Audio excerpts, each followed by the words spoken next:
Disclaimer. The information and education material contained herein is meant to promote the general understanding and dialogue of GANs processing. Such information is not meant or intended to serve as a substitute for a healthcare professional's clinical training, experience, or judgment. For patients and individuals, such information is not to be a substitute for professional medical, therapeutic, or healthcare advice or counseling. For medical issues or concerns, including decisions about medications and other treatments, readers, viewers, listeners should always consult their physician or, in serious cases, seek immediate assistance from emergency personnel. Prescription information, procedures, and use of medical devices information should be undertaken only by properly trained and certified medical personnel. We specifically disclaim any warranties, express or implied, including implied warranties of merchantability or fitness for a particular purpose. Such information is provided, as is, and is believed to be accurate at the time of its publishing, but it is the viewer's job to evaluate the accuracy of any information found in this presentation. Every case presented is of their own experience, applied by themselves for themselves, and it applies to their case only. Every person experiencing health problems should seek professional medical advice and consult their course of treatment with a doctor. The processes of plasma balancing described herein are a natural process which supports the body but does not replace medical advice or therapies one is already subject to.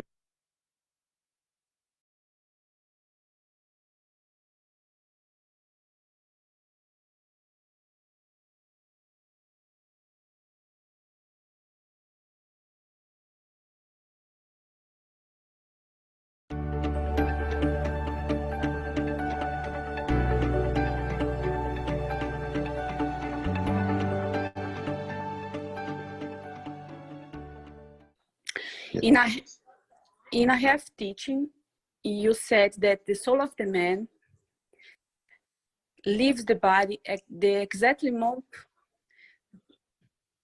that she must to go. Yes. This moment, I didn't understand what are you saying about it. You said in a teaching that is beyond your imagination. You see, if you could say about it, thank you very much. Yes. Go back to the matter state. Maybe you understand better. In the matter state, the strength of the field of a magnet dictates its positioning. When you put two magnets next to each other, they create a distance gap, what we call magnetic gravitational field position. If you put a winding around one of the magnets, you can do it if you understand how to do it, and increase the flow of the fields in one of the magnets, you will see maybe the other magnets come slightly closer or move further.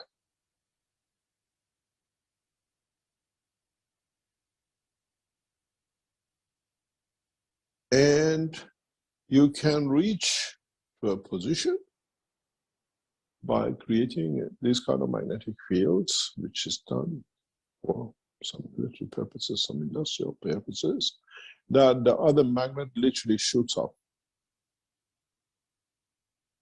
without doing anything to it. It becomes a trajectory.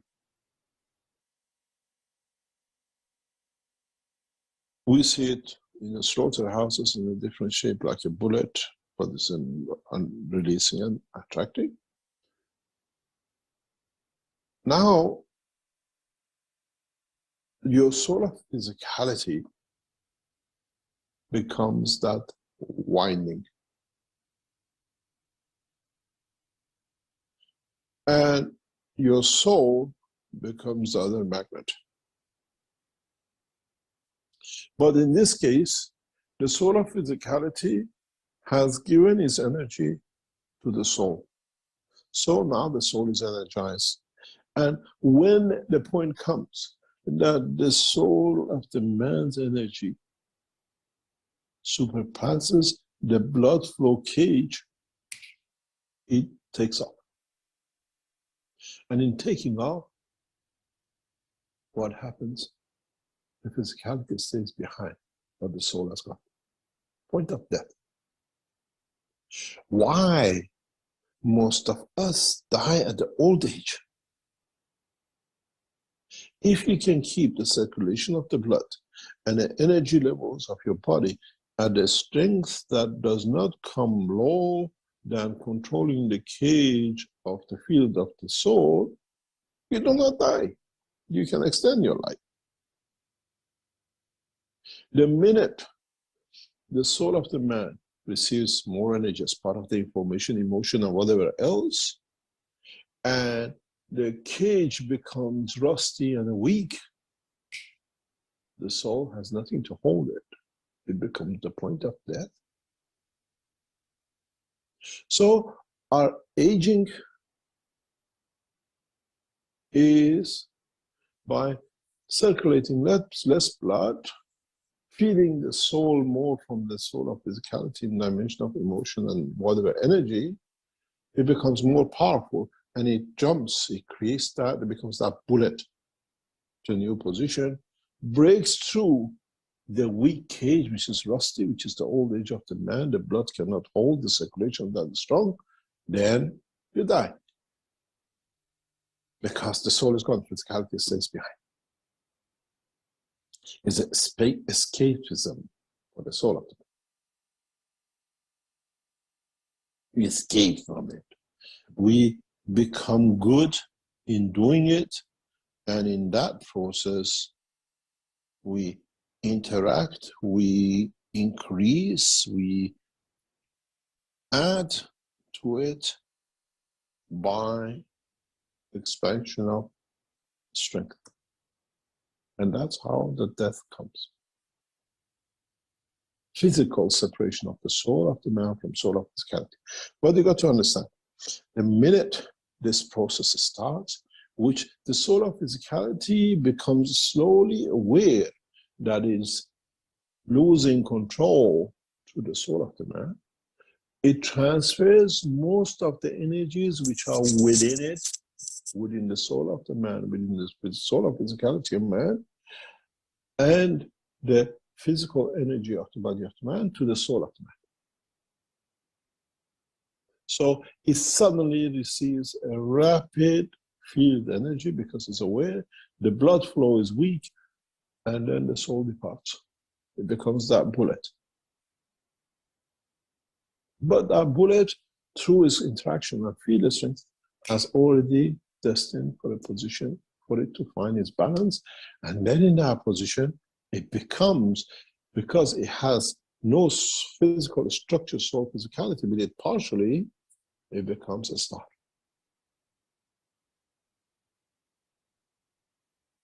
And that star starts a new life as in a galaxy, in the universe, as a dust in the world of the creation.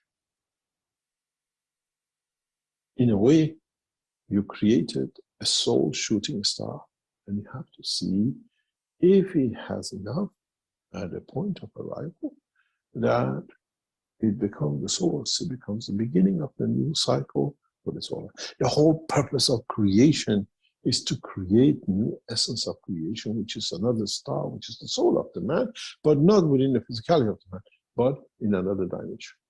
And doesn't matter how long you keep this together, you can always play it one against the other or one within the other, that you live an everlasting life of the Creator. I made man in the image of myself because I become the man that within it, having connection with me, I keep total integrity and totality of integral fields of what I started with, so I don't lose anything. And this is the secret of creation. It's the secret of life in the dimension of the existence. As the Arab says, Assalamu alaikum wa rahmatullah wa barakatuh. This is it. This is the final, as we understand the beauty of the Creator. All the beauties are given, and there is no more. It's you who have to understand how beautiful it is. As all the beauties Rahmat, which is the kindness, the love of Creator is already given. It's us who have to understand.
Hello, everyone, and welcome to the 475th Knowledge Seekers Workshop here on Thursday, March 2nd, 2023.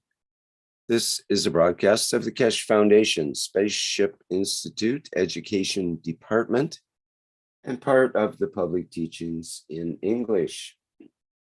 My name's Rick Crammond, and I'll be host once again in these weekly Knowledge Seekers Workshops. And once again, we have the pleasure of the company of Mr. Mehran Keshe to guide us through today's program. And I think he's ready to begin today's workshop. Hello, Mr. Keshe. Hello, good morning. Good day to you as usual, wherever and whenever you listen to this series of knowledge seekers from the Keshe Foundation and Spaceship Institute. As we are sharing knowledge, we gain more knowledge and more confidence to understand the process of creation and how we are created and how we survive and how we choose to survive and how our soul decides the position of life on earth in the shape of the body of the man, on another position in the shape of a cosmos, a fly. And aliens that man cannot even imagine exist, or as a speck of dust, or atom of water. Going through the teaching of past few weeks, as we start speaking about cosmic rays, we have opened new doors in the knowledge of man. And in that process, in the past 2 or 3 weeks, especially bringing into play the carbon-14, a lot of you are wondering, baffled, want to know, try different things, and in a way, trying to connect the dots to see where the shape of the body of the man as the essence of physicality and the soul comes and how it is and the way it is. Last week, we spoke about the carbon-14 and how this little chap plays a vital role in the life of the man. And in that process, what it can and it does, and how it works. Today, I will unravel to you the secret of the life, conversion of the energy of the cosmos into an energy of man, into the structure of the man, and how man unknowingly makes connection with this and taps into the universal energy without knowing. And our scientists, our human race scientists, have never understood this. Unraveling the connection between the carbon-14 and carbon-12 and what we talked about, the structure of the calcium in the body of the man with the eye is the cornerstone of life of the man on this planet.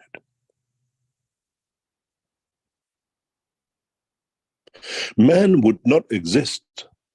Animals would not exist. Minerals would not exist if mankind does not understand the seeding center of every life. On Earth, due to its gravitational magnetic field, the seeding site is calcium. Without it, there is no structure. Even the animal which has no skeleton.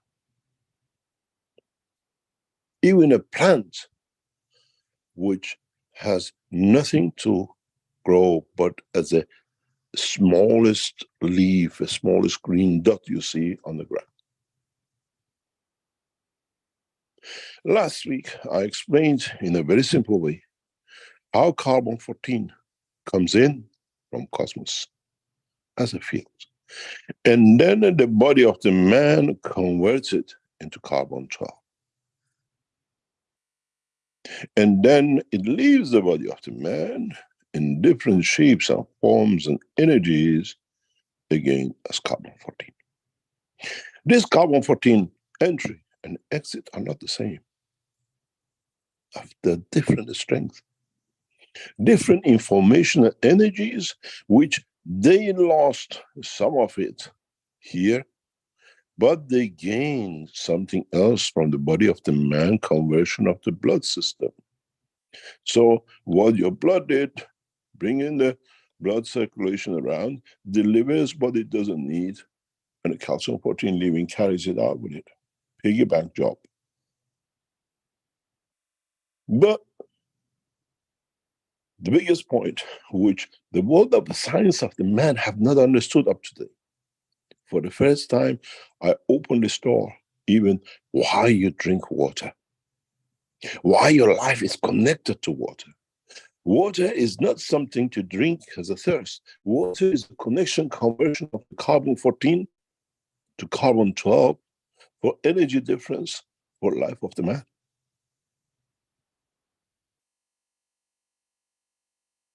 You have H2O.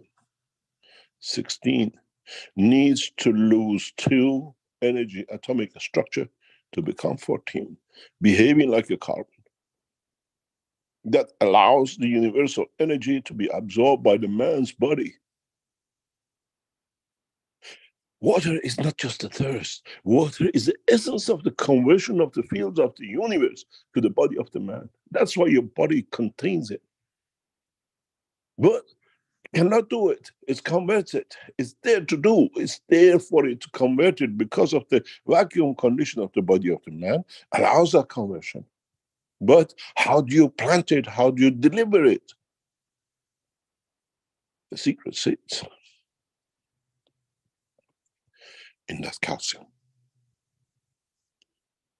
Calcium has a spectrum from around about 30, 32, energetic-wise, to around about 60. And above.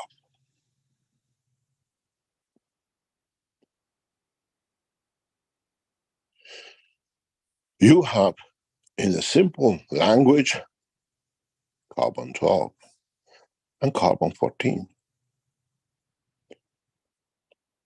3 times carbon-12 is 36. 3 times carbon-14 is 42. Conversion of calcium in the body of the man comes from this. Absorption of the carbon-14 energy to 12 comes from this. But man has missed the biggest secret in his life in understanding. Go back on the teachings. Many times, in the medical teachings, many times, we refer to there is not a single cell in the body of the man which does not contain calcium. Why? Now you understand. The way your body, your brain took direct hit from the cosmic ray 14, absorbed and released whatever it didn't need. Every cell of the man absorbs cosmic rays directly from conversion of the calcium in the seed. The seed calcium in every cell of the man is his soul, is his structure of the absorption of it. Without it, the cell does not exist because it cannot receive the carbon 14 conversion, so it dies.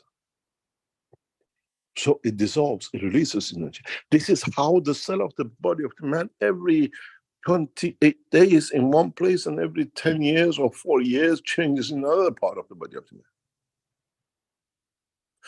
If the world of science understands this, if the science of the man understands the conversion point from the cosmic rays into what we call energy connection, then man understands he has found the key to everlasting life. Don't forget, body of the man is Mr. Cohen. Lives by communication between carbon 14 and carbon 12. But the link to the universe and the body of the man, now you understand what I keep on telling you, 80% of your energy comes from the universe, not by the food you eat.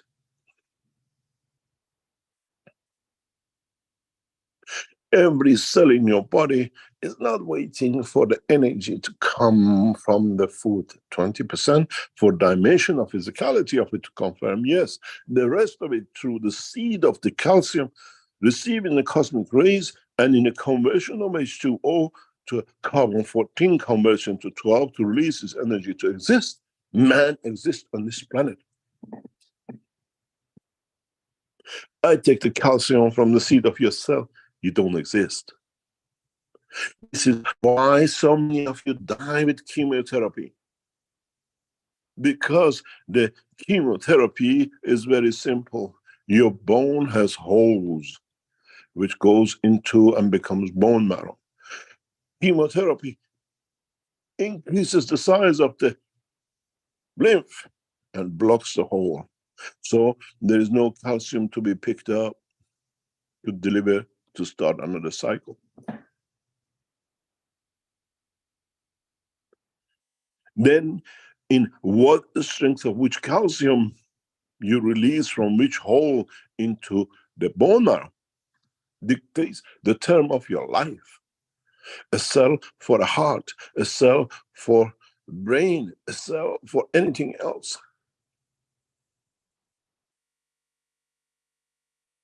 Now man understands that the cosmic rays in the carbon 14 coming on the back of the hydrogen into the center body calcium of the man releases at carbon 12 energy. Energy absorbed by the calcium released to the cell of the man. And man needs the other connection to deliver instantaneously. You have H2O. Again delivering carbon 14. If the cosmic rays are blocked by the system. This is why you feel so refreshed when you drink a glass of water. And this is why the reason you die when you have no water. You have no point of conversion. You cannot deliver the energy needed in a carbon 14 structure to the calcium for it to be able to feed the start of it, to feed, to convert energy into the cell for it to survive. This is the essence of the secret of the life on this planet. And this process repeats itself across the universe. It's literally like you're a farmer. You grow the carrots, you grow the potatoes. Maybe you have a cow. Maybe you have a pig. You get the milk and the meat. But you need other things to cook. You go to the supermarket, you go to the market, you buy other things, God sells an onion, other things to bring in. That H2O is that onion, because the body has got everything in the house from itself, from the planet Earth. And if man understand this and provide that hydrogen within the structure of the oxygen as an absorber, not as energy releaser, then the secret of life for man across the universe is guaranteed. This is why we ran a week of feeding you. Those of you who joined us last Sunday, 2 weeks, 10 days ago, this week you've been eating on the table of the Creator. But you haven't understood that. You came, oh, how's that right? I smelled chelo kebab and I smelled this and I smelled that, but I didn't get the energy. Because you came for the order. You didn't come for the essence of the creation. Many of you still eating. You haven't understood how to handle the table of the creation. Next week, as I said, again, from Monday to Friday, we open the table of the Creator to dine with him. But this time, you bring your food. And then you see what you gain. You came to take, and you walk with nothing. You still starve and you still eat. You come and bring in sincerity the combination of the fields of the creation. You receive the food of life from the Creator. You came to steal. We're going to eat. What am I going to feel? You didn't come to feed. What I'm going to give.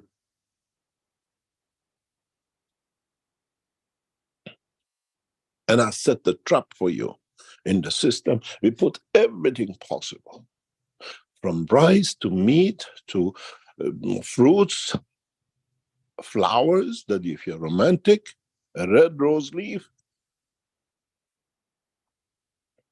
But you all came to take. Even the water you drink is there to give. If you understand the structure of life on this planet, if you understand the process of the absorption of the energies of the cosmos, then you understand you can create anything. Because on absorption and conversion, some of these become potassium.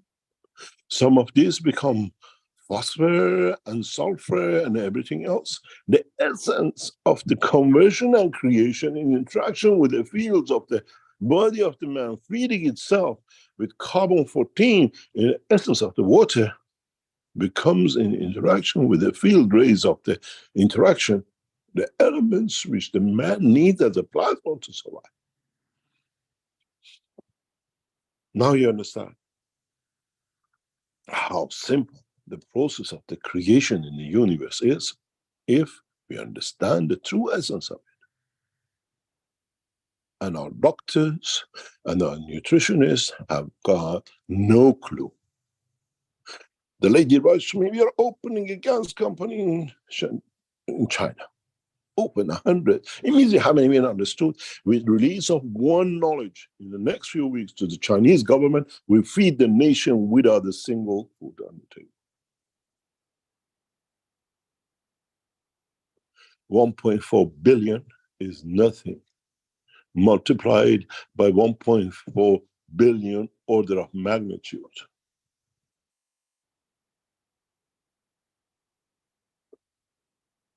When you understand the secret of creation, you give enough fields that it creates warmth and heat. You can swim the depth of the ices of the oceans of the universe. You still survive.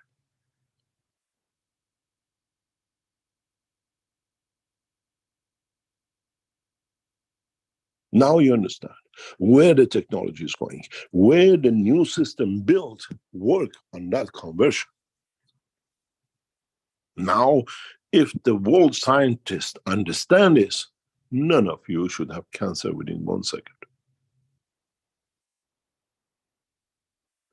If the world scientists understand how this creates in interaction with only cells of the brain of the man, there shall be no depression, no MS, no Alzheimer's, and nothing else. Because each interaction with the structure of the calcium and the cosmic ray, which comes to the brain of the man, to the head of the man, will convert to the fields of the emotion, which the creator feels as the man does. Now you understand why we start teaching you about cosmic rays, why we start teaching you about the knowledge of the carbon-14. Now you understand you don't exist even in the physicality of the man if you do not understand how carbon-14 as the energy of the plasma in piggybanking the hydrogen of the universe delivers its energies, gives the reference point to every point of creation for the life to exist in that point time position. I made man in the image of myself. Even the creator has a seed of creation for itself.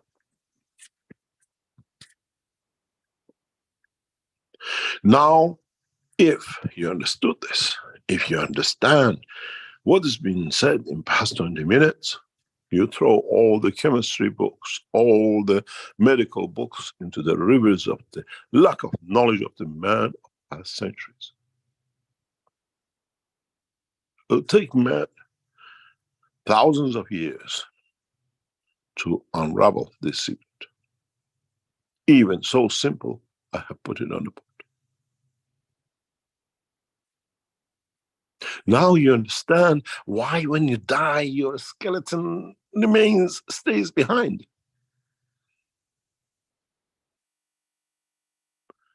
The stability of the carbon-48 and the stability of the calcium-48 dictates the life.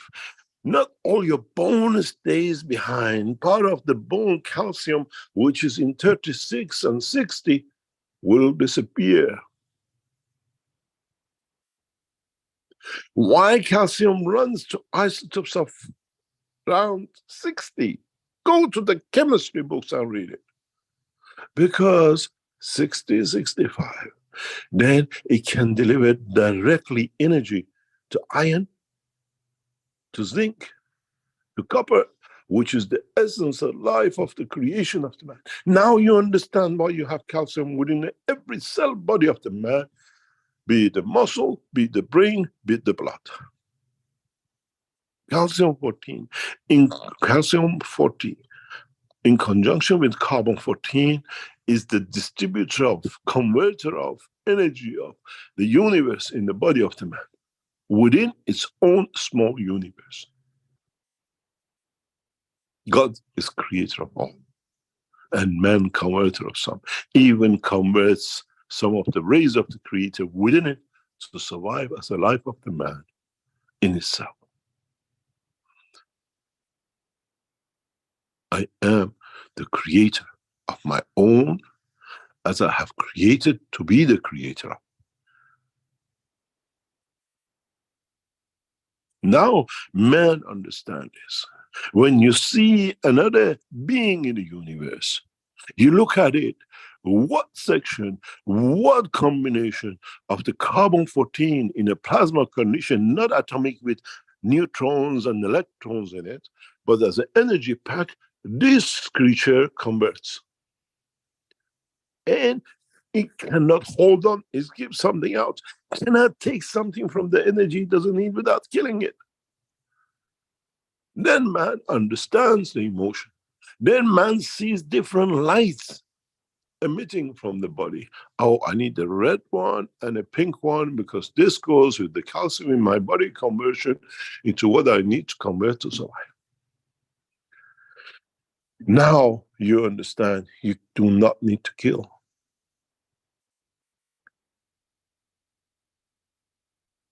Now you understand what's all this teaching is coming from and where it's going to.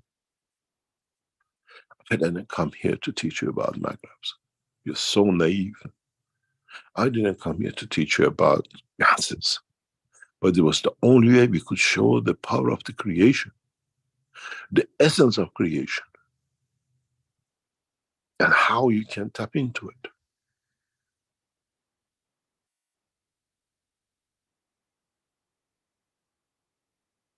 Fountain of the youth is a dream of the man which has no pain to understand the structure of life, as is always young, and he always shall live. Now you got to understand. Now, as I always say, you have no choice. Get your scientists to understand this process. You change the direction of the life of the man on this planet. Throw away all your medical books and your chemistry books and your physics books, because it's nothing but nonsense. You still cannot cure a simple cancer. You still cannot heal a simple cut. You have to wait for the destiny of the time of the body, if it receives enough.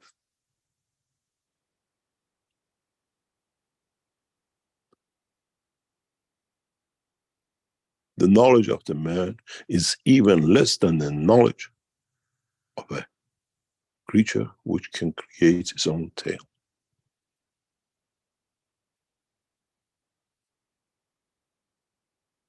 Now you are proud you're the king of the creation. You're the king of stupidity, of not understanding the knowledge of the creator. That's all. And that's on individuals. Because when we come arrogant to it, we lose the sight. And this is what has kept the man from the sight. Understanding the conversion, the process of the conversion of the fields of the universe, which comes from the creator into the body of the man.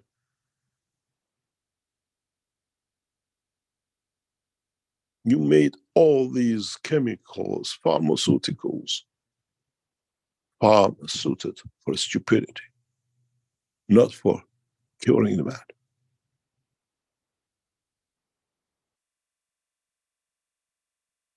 Even in the systems we are developing for you, is for our people and you to understand and gain trust to move to the next step.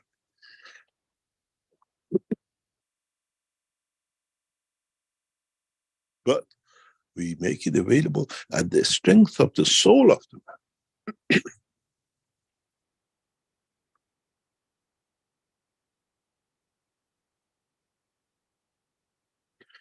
Now you understand how, in a very simple way, in a very childish way, I have brought you to understand the process of the creation, the process of the conversion of the creation into the physicality of the man.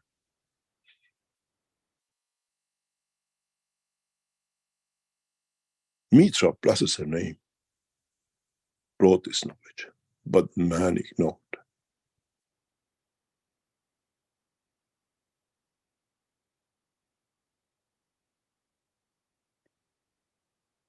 If you combine the right way, the calcium, with the cosmic rays, you get the love of Creator. The emotion of love comes from this process.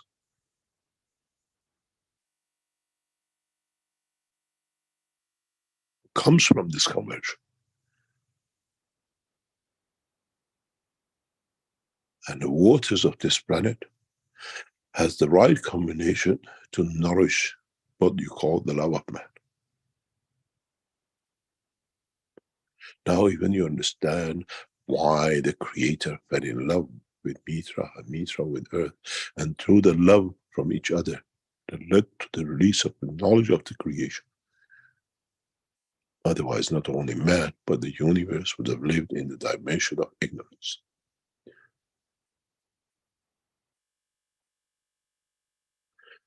Understand this process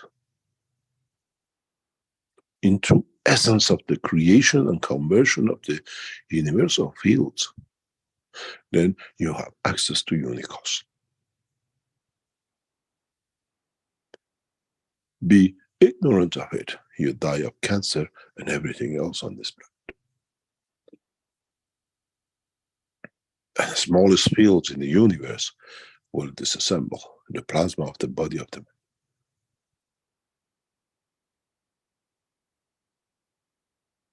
Now you understand how much knowledge is still to give you. But I'm still humble enough to walk amongst you as a man, with all the pitfalls of existence.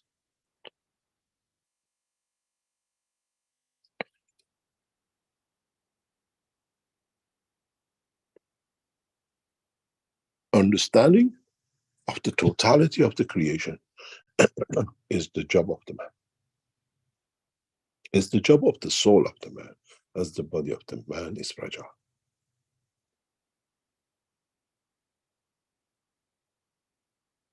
You move out of the gravitational magnetic field of this planet, you cannot even absorb. You have not been taught how to absorb the dimension of the fields of the universe. We starve you from oxygen even while you are in the pool of it. As water, you die.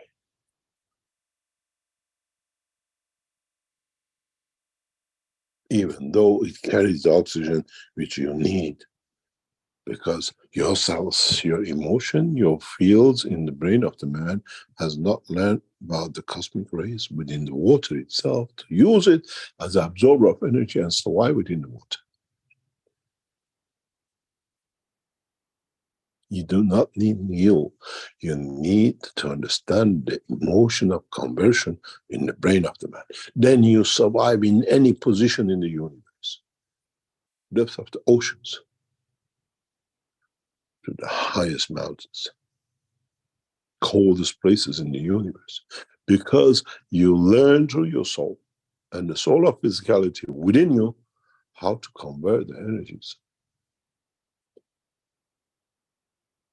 When you depart from the position of the soul of the man and you carry that soul of physicality energy within you in the universe, now this becomes your calcium to feed within the structure of the plasma of the soul of the man, where in the dimension of physicality you were outside in dimension and the soul was inside, feeding you from inside to every cell of the calcium, corruption, and dimension.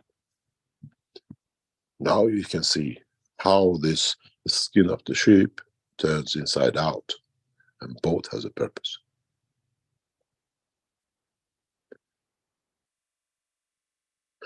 Now mankind has no choice but come to the point of what we call peace.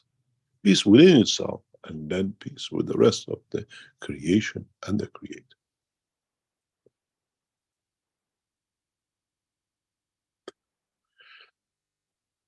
In so many ways, if the world of science of man understands the teaching of today, man has opened a new gate to the world of understanding and life in the universe. Maybe one day, if man matures enough, I'll explain the life in the universe and in the universe. Because the process in the universe and the gravitational magnetic fields of the creation and life is connected directly to the soul of the creator. At the moment, as a man, the field you receive is regurgitated and chewed by so many before it became the body of the man's particles. Your body is not second-hand and third-hand fields of the creator. It's chewed up to the infinity of the billions. Physicality of the man is nothing but leftovers of the leftovers of many generations of creation. And still you're so arrogant.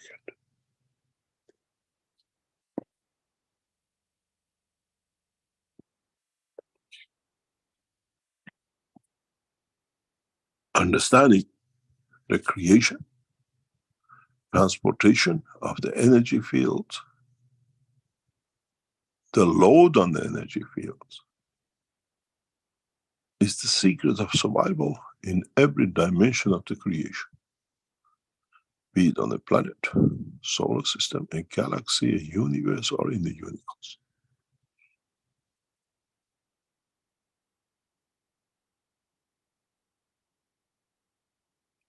Then you have access to the soul of the creator. If you can create yourself through your own structure, the creation of life.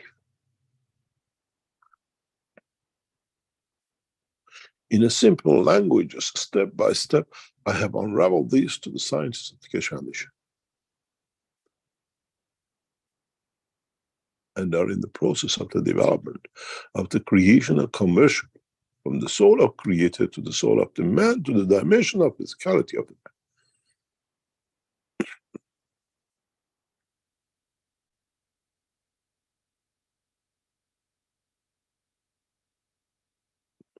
Today, we have hundreds of thousands of people starving cold with a small earthquake in a part of Turkey, Syria, and the rest.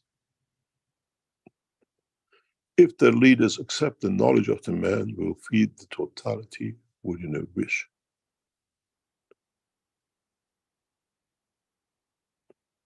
But man has to come to peace.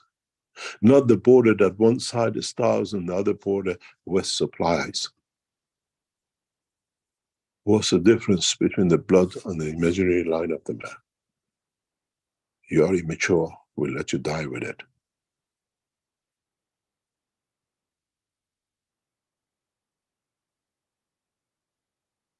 If you understand, every knowledge is a gift. It's the one who receives the gift, how he uses it. It's a knife which cuts on both sides.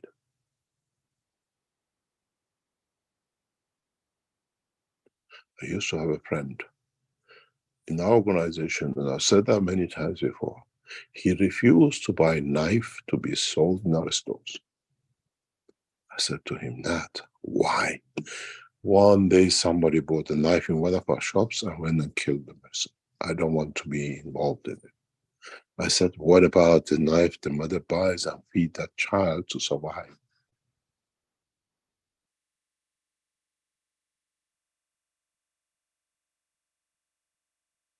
It's you who has to understand which way, which side of the knife cuts to what purpose. As long as the man kills, shall not receive. The life, the emotion of the man should be knife of the love that he cuts and he gives. The mother, the way she cuts the fruit with love and care, that the child receive the best part of the fruit, has to be the essence of the creation of the man.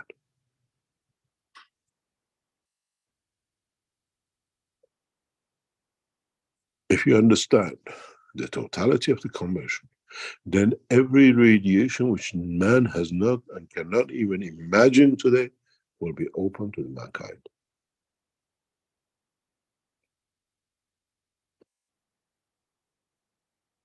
You don't carry love in your hand. You release it as a field, as a radiation of love.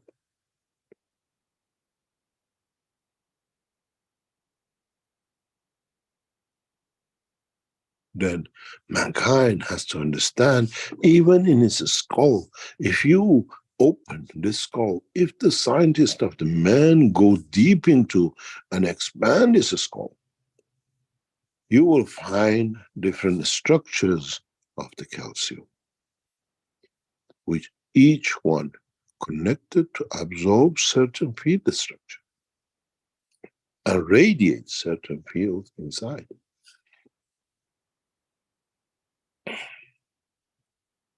When you hold the skull of the man in your hand, you carry the biggest converter of the energies of the universe, but man has never understood.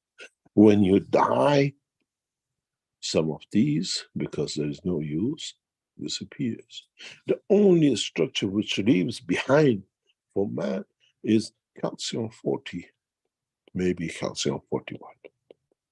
In some cases, you carry calcium 46.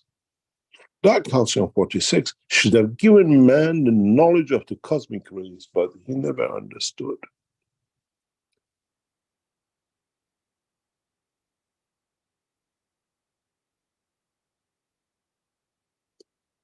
When you carry calcium 46 in the bone structure of the man, you have carbon 14 and carbon 12.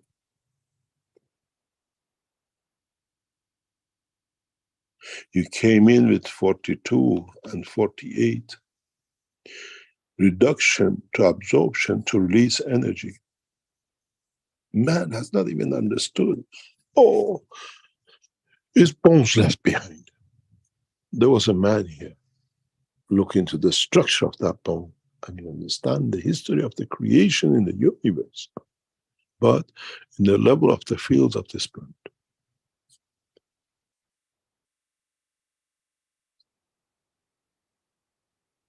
Man, scientist, has been too busy cheating each other and others, as they never understood.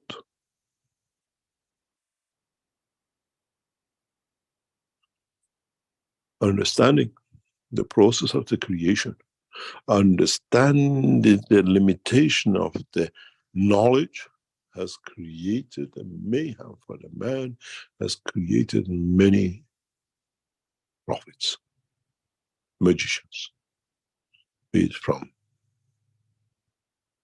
Moses to a chemist, to a biologist, and the professors. Yesterday I was talking to one of the leading ambassadors in the world, very powerful man.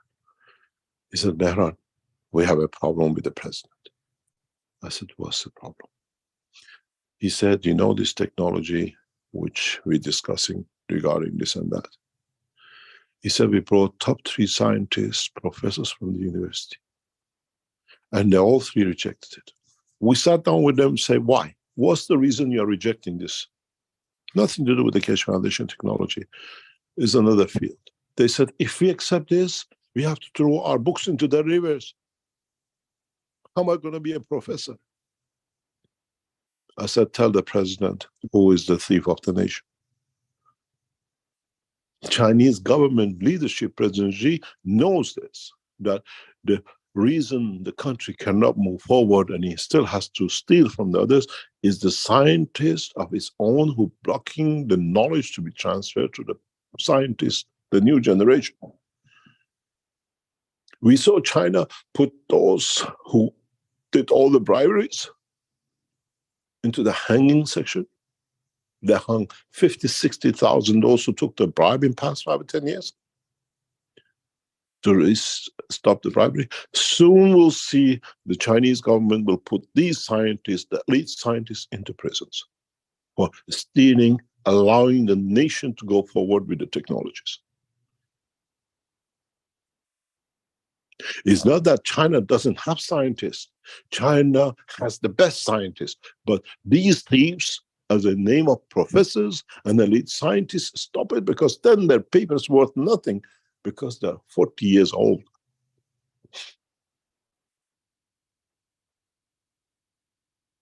It's the same with the rest of the man, the structure of life.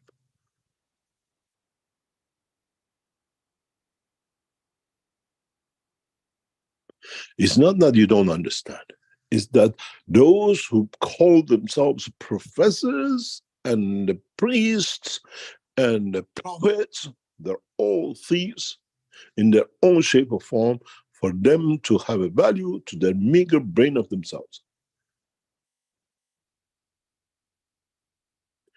What's on the table? What we thought today, what we taught you last week, and in the past weeks, in how even your soul receives energies in that conversion, should create a new seed of understanding in all your souls and physicalities. At the moment, the human race is not controlled by the banks, it's controlled by ignorance of the scientists, professors and university professors who have no knowledge except cheating to get to that point. Half of their thesis is stolen from other scientists.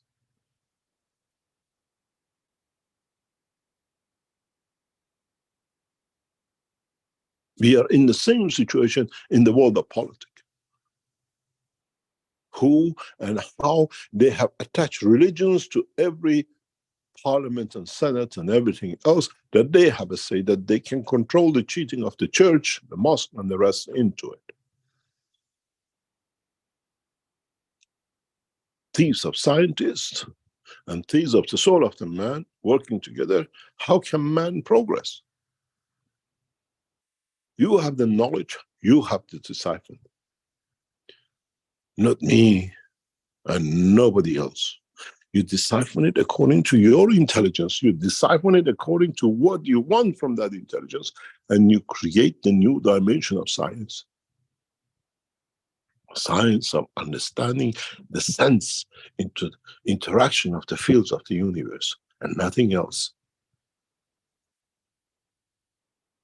Science means making sense and nothing else, but it has to make sense according to the world of the creation, not to the cheat of the scientist of the past and the present, protecting a piece of paper. When my degree came from Queen Mary College, it came in a toilet roll. I refused to go to graduation. I opened it, I saw a certificate of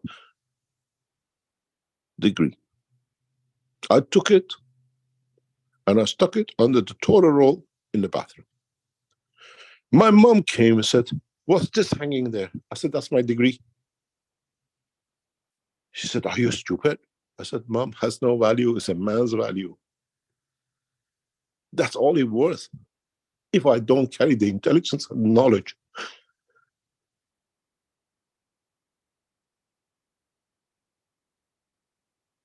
It's just a piece of paper.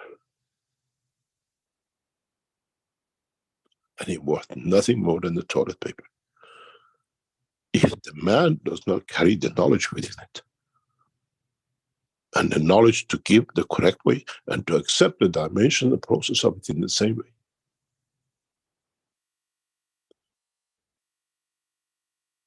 I understood what's on this board 60 years ago.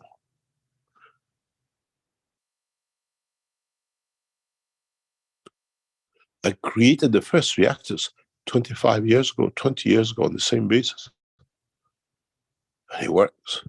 But I have to do things for man not to call me a magician.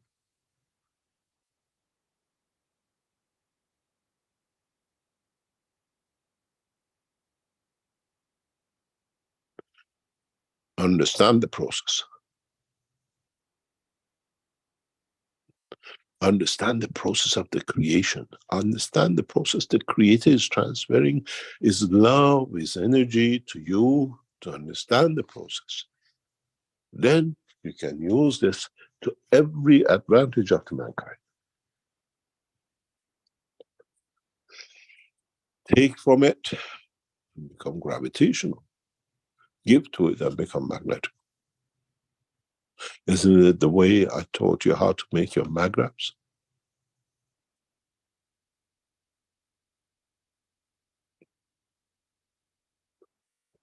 The knowledge is the same.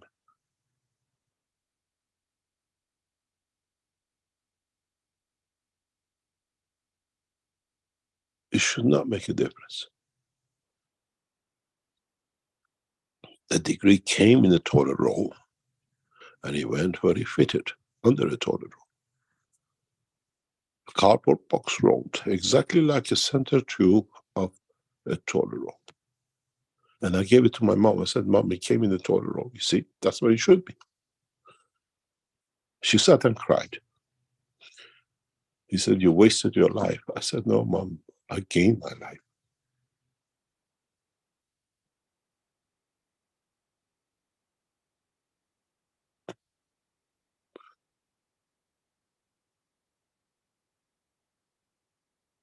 understand the process of combustion, understand the process of transportation, understand the process of transmutation.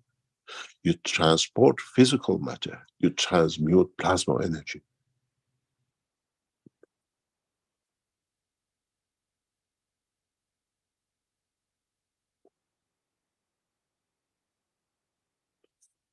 Then you understand where and how and what you want to create. How many years it took you to find out about the magic liquid in a Coca-Cola bottle? It was caustic.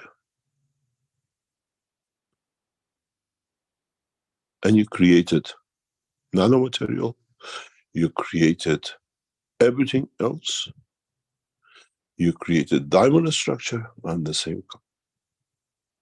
And the stupid scientists, or what I call ignorant, arrogant, pedophile science people of the university, also they call that he uses a radiation, he's a terrorist.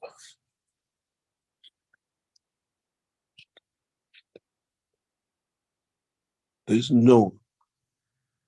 nothing in creating the most advanced fields of the radiation anywhere in the world. But the two stupid Belgian scientists, it was a terrorist organization. They terrorized the Keshe technology for years due to their ignorance.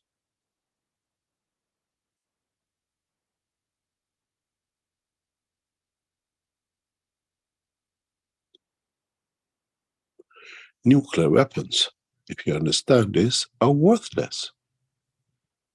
It's like you're throwing a match in the river. It's just like a sparkle. If I release this knowledge in the dimension of the nuclear plasma energy of the cosmic rays, there'll be no Earth left, let alone worrying about the nuclear bomb.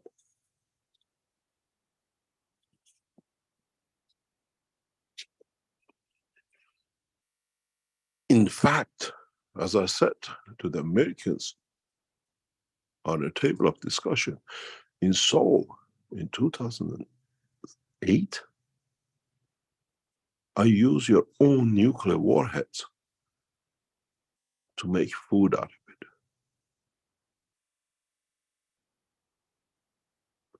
Not to kill with it.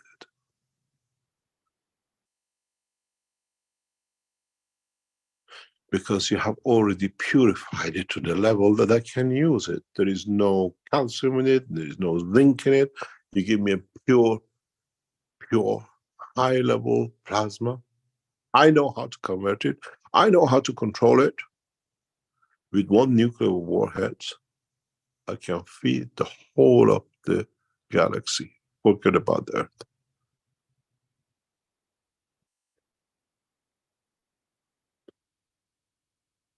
If you understand how to release that, up to today, you never understood why you drink water. What's the reason the minute you touch the water on your lips, the thirst goes? Is a rapid conversion in the vacuum of body of the man to open up the hydrogen in releasing the energy of the oxygen to become equal to the cosmic rays that it reaches every single cell of body of the man. Drink more.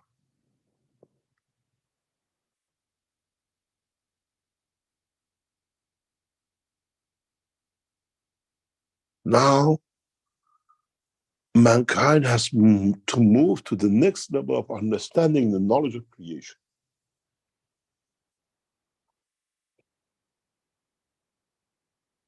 Next week and the week after, I unravel to you the knowledge that you could not even imagine exists. We are done last week and this week. You understand this because you came through with me, with nano coating, with the gas making, with the magraves and the rest of it. You housewives, pensioners, boys in the college, street cleaners, have more knowledge than the professors in MIT, in space and in energy.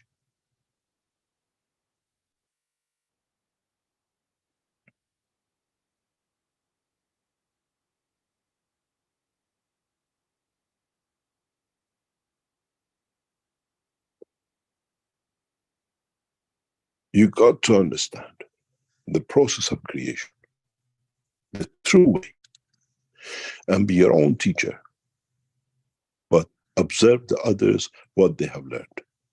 And don't become arrogant in what you understand. Become humble to share. Then you progress. Then you move into the next step to understand more.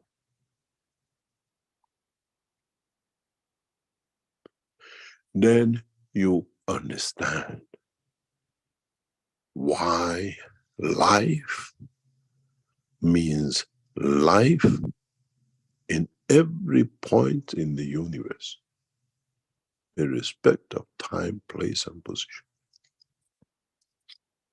There is no time when the life hasn't started.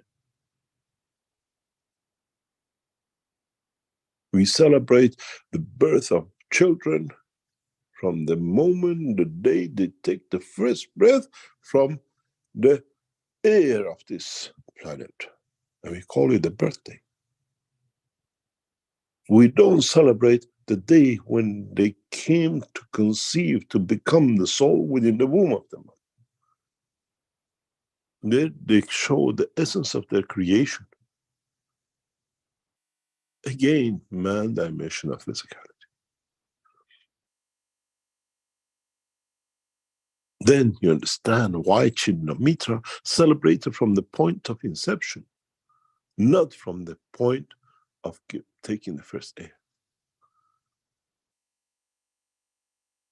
Then you celebrate that point of that creation. What happens if your child is born on another planet in interaction with another soul from another dimension and doesn't take air and stays as a soul? Does not exist, does not have a birthday, does not have a time of conception?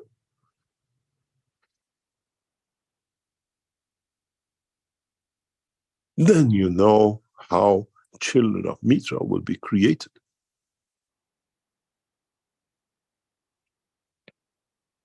There is no need for an egg and a sperm.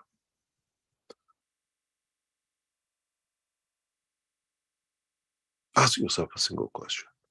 If you understand the theology, Adam made Eve from his rib. Did he have an egg or a sperm? Or was it the love of the essence of the field of the creation? And man still looks into a different dimension. This is how you create the children of the universe in the universe. Fields from the field of the essence of the creation of the earth, and the fields from another essence of creation, another position in the universe. They become lovers, they give to each other to enjoy the other one enjoying. And from it, they create the soul of a new life. The children of the universe.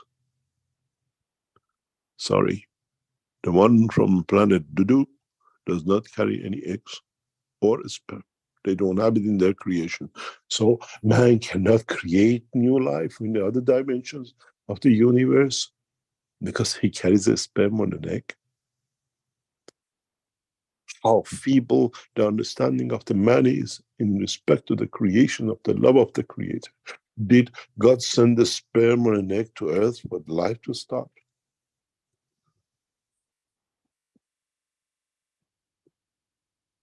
Now you understand how wrong the mentality of the creation has been within among the human race.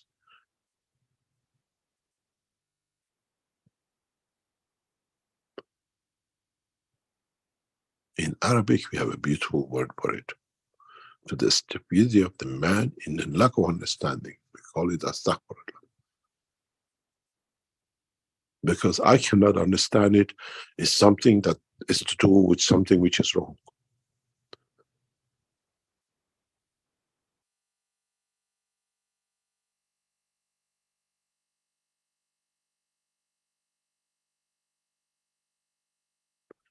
If man understand the knowledge which we have given you today, from the love of the Creator, man will find the secret of life in every dimension of the universe.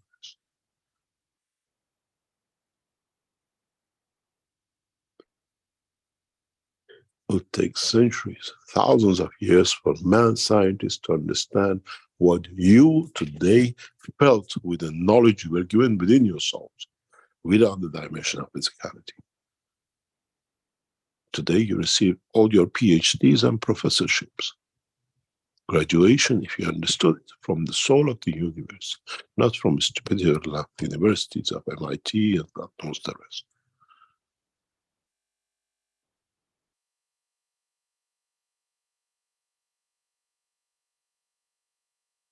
One day, I'll explain to you what MIT means.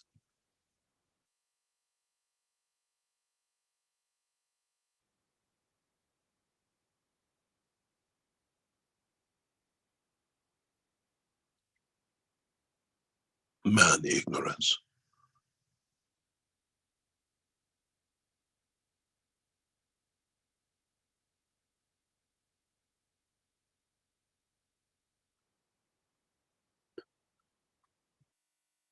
You have to look and understand the process of the creation. And which part of this process is for you to enjoy life, to contribute through it to create the next process.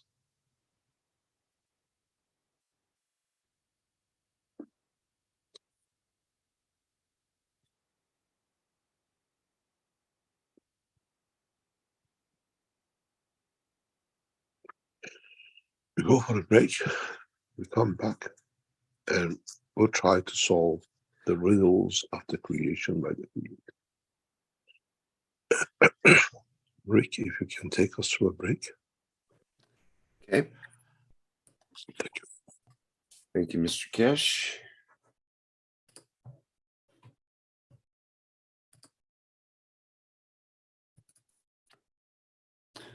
Okay, this is the 475th Knowledge Seekers Workshop here on Thursday, March 2nd, 2023.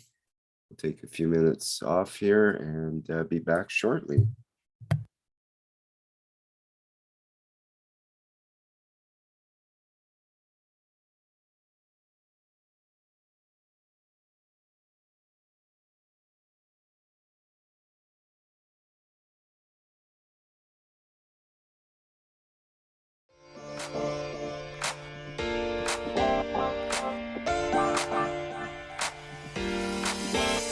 The new Horizontal Enhancement Spaceship Unit.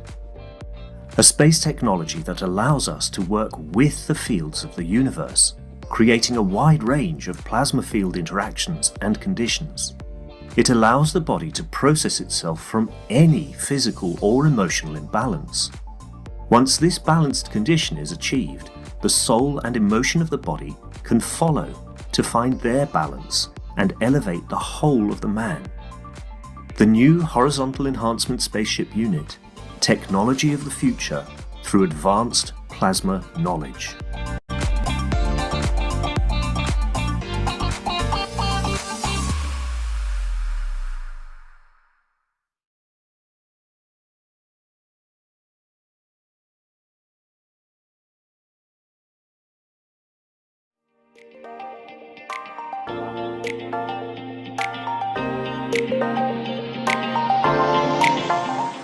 The Universal Body Enhancement Spaceship Unit. The very first new evolutionary spaceship technology has been rolled out for mass production. Embedding the essence of the new GANS plasma science and technology, it uses collective plasma field technology for changing and enhancing the environment of the body of the man.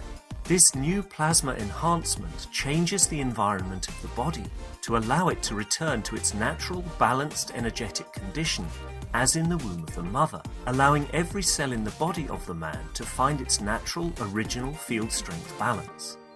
The shape and field distribution in this new space plasma technology replicates the inner structure of the universe and replicates the balance fields from which the man was created at the point of inception in the womb of the mother, not only receiving balance in the physical, but also in the emotional sense too. This new spaceship technology can be within the reach of every man today and can be ordered by medical practitioners, sports specialists and healthcare centres. The Universal Enhancement Spaceship Unit, the future you have been waiting for, is here.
Okay, we're back again at the 475th Knowledge Seekers Workshop here.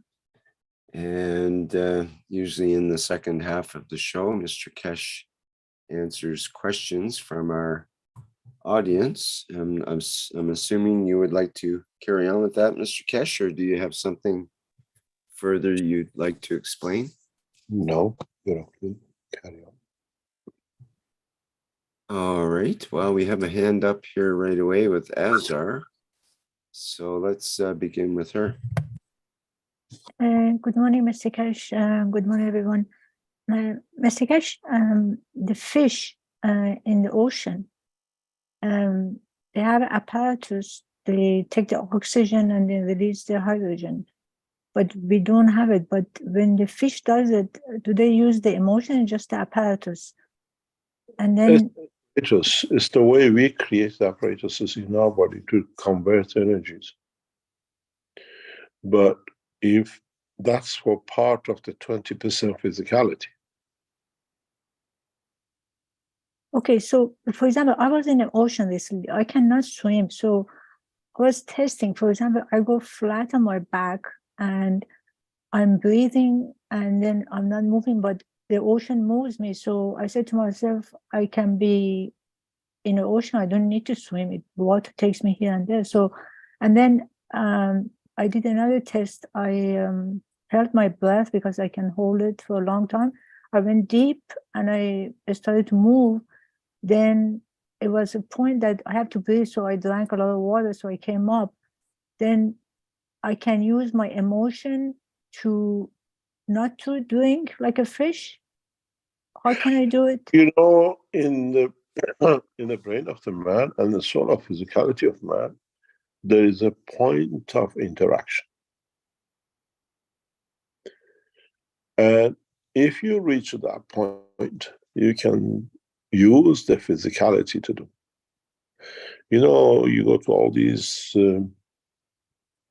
what I call cults. You travel around the world going to these cults as that. Some of them cannot eat for 20 days. Some of them don't eat for so many years. Some of them can do one this. They have found that secret with their body. Most probably they cannot teach it to somebody else because they don't even understand it. But in the depths of the ocean, you can switch. Because that water absorbs all the fields of the universe. And you're in it and you start with it. You have to learn how to switch. When you say you switch, it means I switch and become like a fish, or I switch to Switch to 100% cosmic rays. The fields which are around you. One of the reasons that the oceans of the planet, even the sweet water you drink, contains salt, is because of its what we call alkalines. Its gravity creates to absorb things in it. The salt in the depth of the oceans is not just to be salt to be there. It's the process that it can absorb the field of the cosmos, that the citizens of the oceans can receive cosmic rays in the depth of the ocean too for their soul.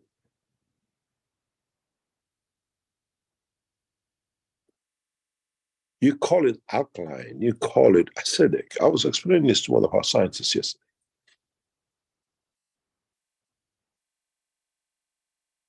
Change it to gravitational, change it to magnetic, change it to a giver, change it to a receiver.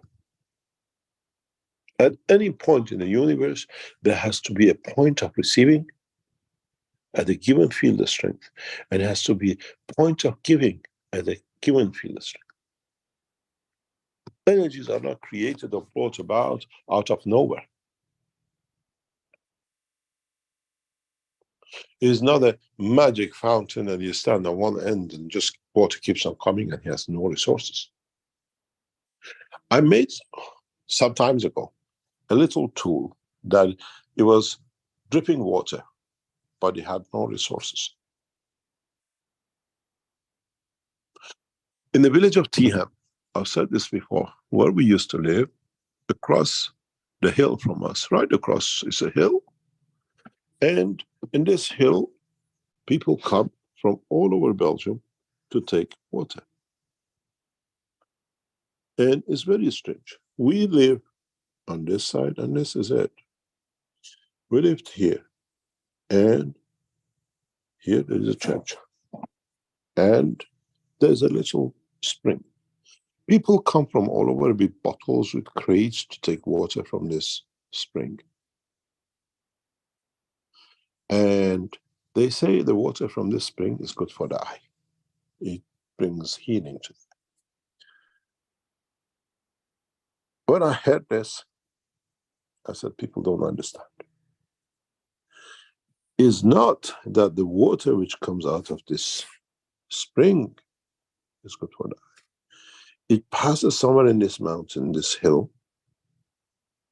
a point that it has a magnetic gravitational field strength which matches with some of the humans' liquid in the eye.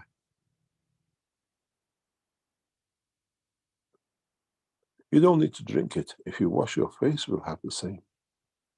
Now we understand the science of it.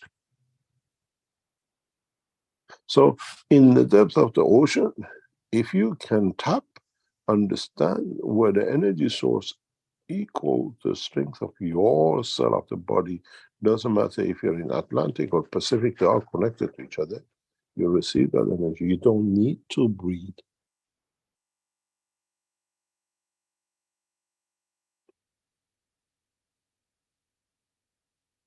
We have to understand the true essence of knowledge science. This is what I said many times. You went to the ocean and you got nearly drowned, you took a lot of water.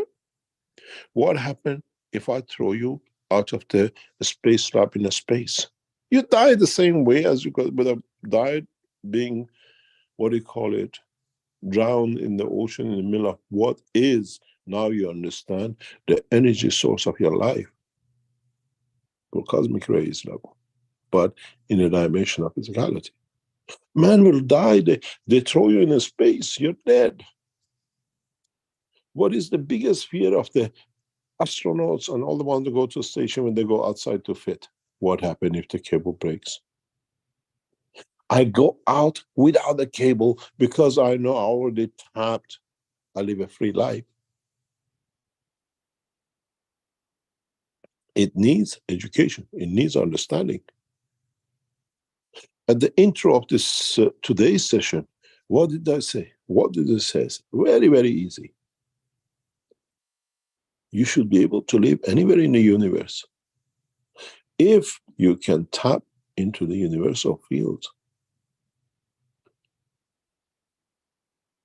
On Earth, you use calcium. Now you understand why you have calcium. What is happening on planet Zeus? When your soul leaves your physicality, what the intro says, the soul of physicality will give its energy to it before departure. So it sees the worm of the physicality where and when the soul at a given point will come to exist, and then they reverse the jacket.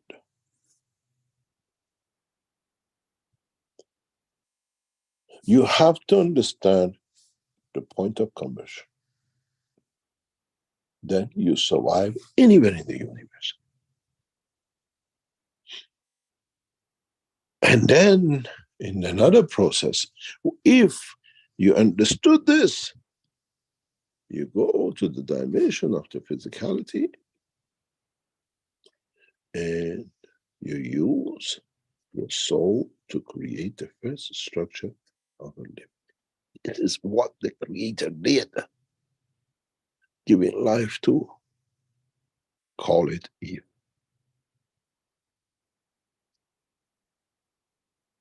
He took from inner himself in a dimension of the smaller package and allow it to let it go. And then with it, he receives from the universal community where he lives with it.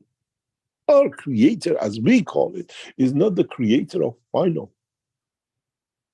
It cannot exist if there was an environment for it to exist in.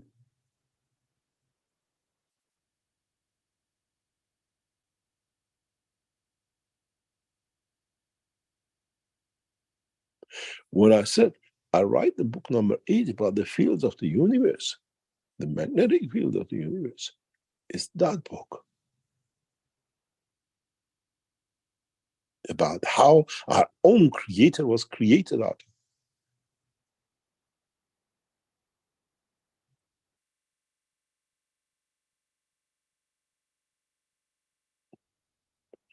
Then you understand is how you play with the positioning, how you play with the strength, how you bring one to be in interaction with the other one, which gives life.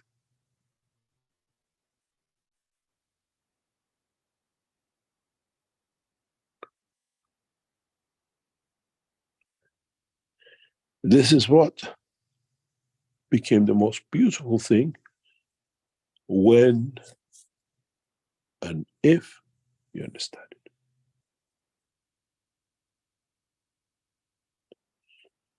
In my books, I called it fundamental plasma.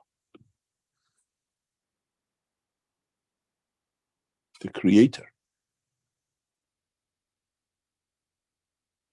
And its conversion into too smaller.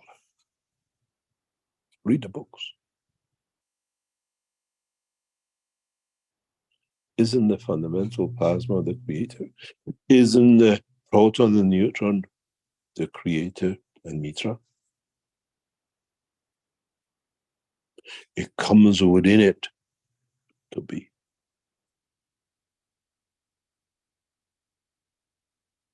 It already exists.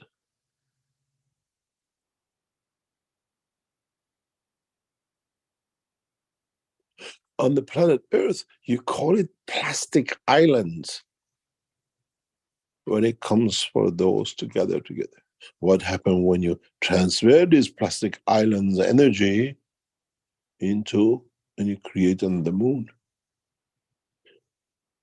Earth cannot hold it as a field in one go. We'll reject it.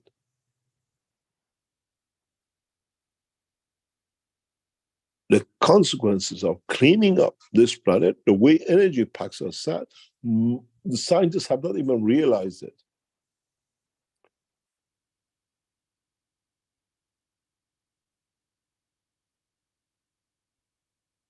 Keep on crunching it.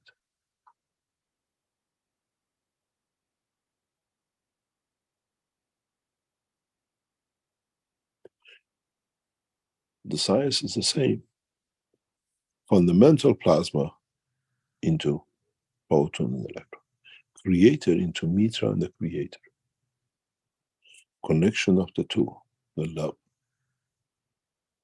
The soul of the man, departure from his physicality, carrying what we call the spirit, the soul of physicality within it, to manifest itself when it needs as an atom.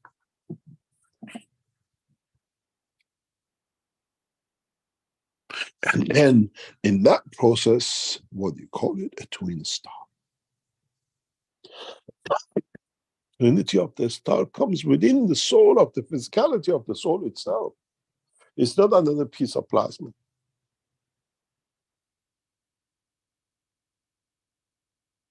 And our scientists have proven we have a twin star which every time comes so much close, so much creator to give so much energy and love to Earth that Earth creates all sorts of commotions within it from the love it receives.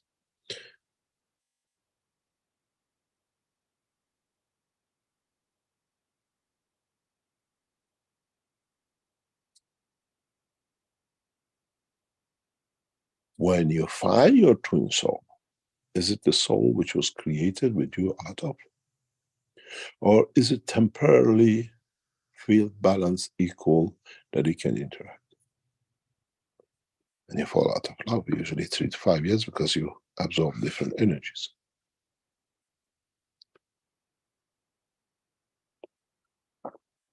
So next time you go and drop yourself in the ocean to drown yourself to see if you can take energy, first understand how you're going to convert that energy before you jump in, or before you take a seat off in the space and jump up the space lab. Mr. Keshe, sorry to interrupt you. Mr. Keshe, when you talk about, I'm going to go to the other subject. When you go to the table of the creator, you said it starts from Monday. What did you enjoy? No, Mr. Keshe, listen to me. Okay. Listen to me. You know what happened? When I was in Mexico, I grew a belly because I ate chips. And I said, I don't want to go eat. So I go to the table because I want to go because of the table of creator. But I said I was communicating with her. I said, look, I don't want to eat, but I'm going to bring my love and peace to the table. I can chat with you, but give me what I need and I give you my peace and love. The first day I went, I was exhausted. So it gave me so much comfort. After that, I fell asleep, took a nap. The second day I went, I was in my office. I went to the basement. I said, I'm going to sit to see what's going on. And then I didn't want to eat and then it just, all the smell just came. So as if I was at the table, I could smell everything, but I was sitting there. So it was my own intention that gave me what I needed, not because I wanted to eat and it didn't give me anything to eat. So I was smelling all this food and it was strange to me. But you received it. You received the odor is an energy. You received it, the confirmation of it as a smell, not as a food in your stomach.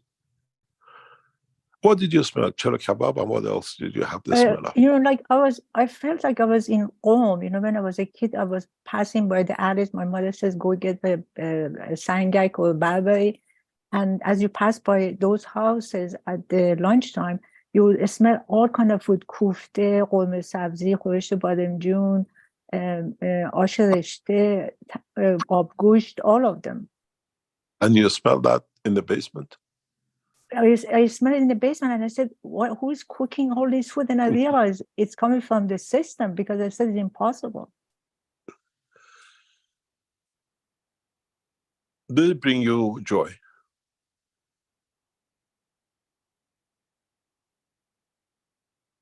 Or did it satisfy your hunger? Actually, it brought me to my childhood memory that I was like, did it bring you joy? Yeah, of course. So that's the emotion you needed. Not physical hunger. This is what You have to understand. But what did it bring you? What would be the, I know exactly what you talk when you go this, man. I lived in a house in London. I used to go 5-story up, 4-story up, and every house was Iranian, cooking different food. By the time I get to the top, I had all the foods of the day upstairs. I wasn't hungry, but didn't know what to eat. But what did it bring you? Expectation. You wanted to be fed, or you had pleasure, the soul wanted the pleasure of the emotion. What did it satisfy?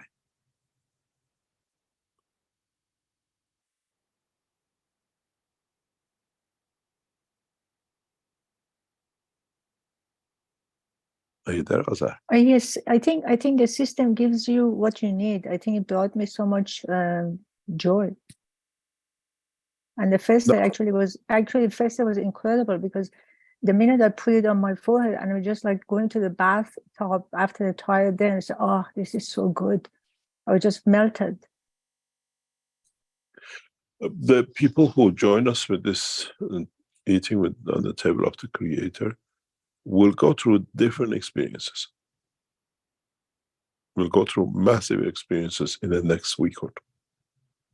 As next week, we open the table empty. What do you bring? The others can be going, what I call it, picnicking, but with the others. What do you bring on the table of picnic next week? Again, 4 to 7. In April session, we run a session for addiction. You know, we did a test on the 19th. We had some results. Few people give us different type of results they see. And we had one yesterday or the day before. I was told by Mario, I think in Austria, Germany, that somebody was alcoholic after the session, doesn't touch. But we had few of these reports, and we've done these for years through plasma technology. Invite all your addict friends to join us. You're addicted to sex, you're addicted to love, you're addicted to cocaine, you're addicted to alcohol, you're addicted to gambling. All come in. And then when you walk out without it, don't say it was coincidental, accidentally.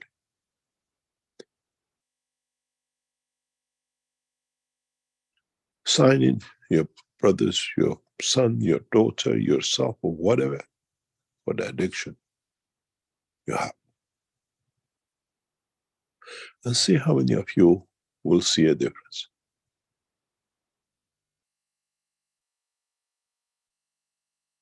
Don't forget, eating with on the table of the Creator was one of the 5 sections of the 19th.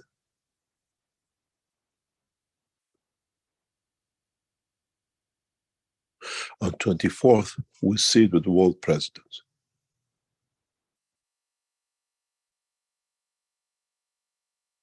On 24th, we sit for what you can give and what they can put on the table.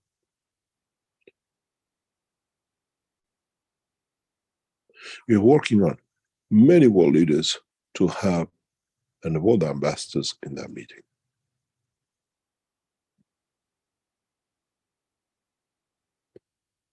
But learn from this week's experience and next week.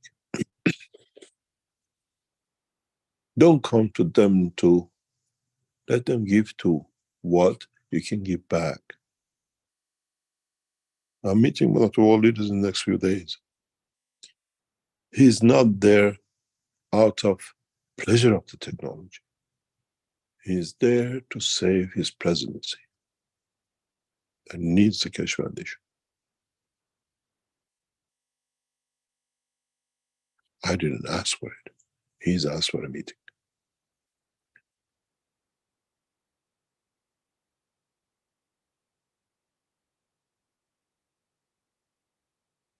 His ambassador asked Mr. Keshe, the president wants to see you. What can we change in the course?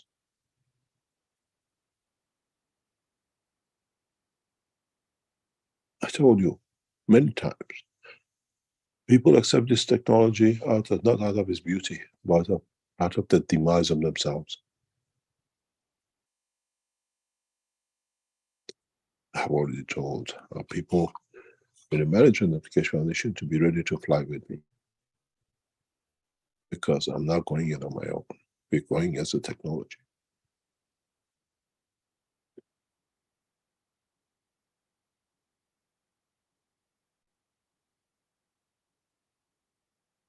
Understanding. Thank you, Mr. Keshe.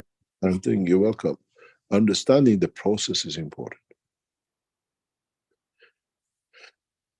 How you live, what you give, what you take. And never question, why am I giving? Never give out of generosity. Always give out of humbleness. Then you receive. Then jump in the oceans of the universe and see you get drowned. And the problem with you when you went there and you lay on your back, you left it to the course of the universe or the ocean to take you. You have to be in command of where you want to be. That's another problem. Mr. Keshe, but you know, Mr. Keshe, I command now, and my command becomes reality because I don't know why, but it's easy because when I can understand now when you say, when you say, oh, I command something and nothing happened, because the physicality command, nothing happened. But when you have no desire anymore, because like something like before the desire was more physicality, but now I have no desire. But if I see something and I say, oh, this is nice, it happens. And I don't know why it happens, but it comes from emptiness. Like there's nothing there, but then it shows up. And I don't know how it happens, but and I start to get, I guess, surprises because it's not, I think about it and I salivate about it happening. Just like, I'm just say walking and I said, oh, this is nice. And the next thing you know, it shows up. And I said, and I was in the beginning, I started to become kind of surprised, but now I'm kind of used to it and just a little bit caught by like, wow, I think about something. You have not understood what we said last week. Yeah. Last week, you forgot. Next time you don't need to surprise. This is your, am I right? Let me do it right. I take the element of surprise out of you now, that you don't need to surprise. This is your I, yeah, and this is your body. You think in a physical dimension in this little brain, yeah, but that emotion, whatever, transfer to the, what do you call it, the soul. You only see through the physical eye.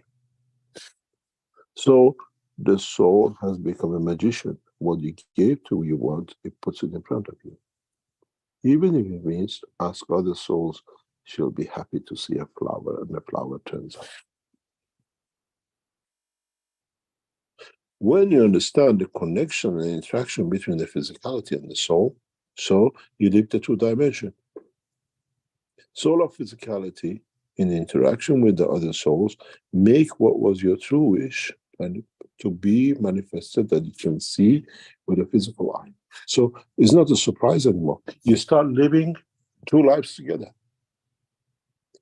because you see through the same eye, through the same hole. One is the dimension of physicality and one is the dimension of the field of the universe, or you call the soul of the man.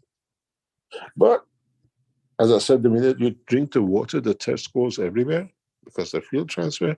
When you wish it, the soul of the man in conjunction with the soul of the taxi driver, another man or whatever, brings the friend in front of you because the soul appears there. Then it's no surprise. Then you have managed to build the connection between the soul of physicality of the man and the soul of the man. And from the two eyes, you see the two together. Now we know the knowledge. Now you know what I said from the you live a schizophrenic life, dimension of the fields of the universe and dimension of the physicality of life and the soul of physicality of life of the man on this planet. Or anywhere.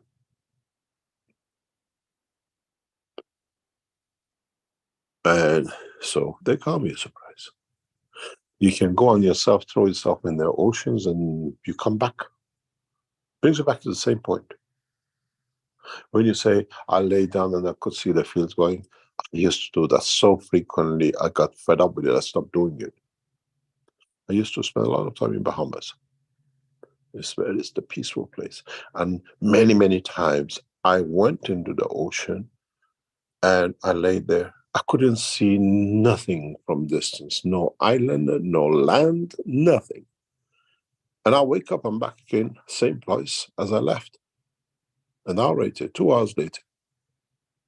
And I said, how can I get myself out of this if I want to get lost? Why do I come back to the same point? I don't end up in another position in the island. I don't end up in another island, back to the same place. I used to swim to go to get lost, but I used to come back to the same point. And then I gave up. For years, I used to travel to Bahamas. Used to be the most peaceful place, especially the Paradise Island. There were very few people, not like now, it's a massive tourist. And many times I tried to get that because there the water has a specific field. You see the bottom of the sea, it's peaceful. I swim amongst the fishes. I was in the middle of them, hundreds of thousands of them. I was cocooning. But I end up in the same place. I don't end up even 100 meters away, exactly the same place. But I couldn't see anyone. I turned around and turned around. Maybe where is the island? Where I got lost? How did I get pulled? An hour later, 2 hours later, I land up exactly on the same beach, the same place as I left. Because my soul had to be back where it was.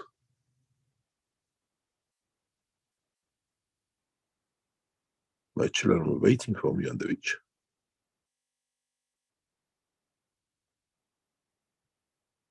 Those who I came with were waiting for me on the beach. Did they call me back to the same point? It took me a long time to unravel this. How do I end up in the same place all the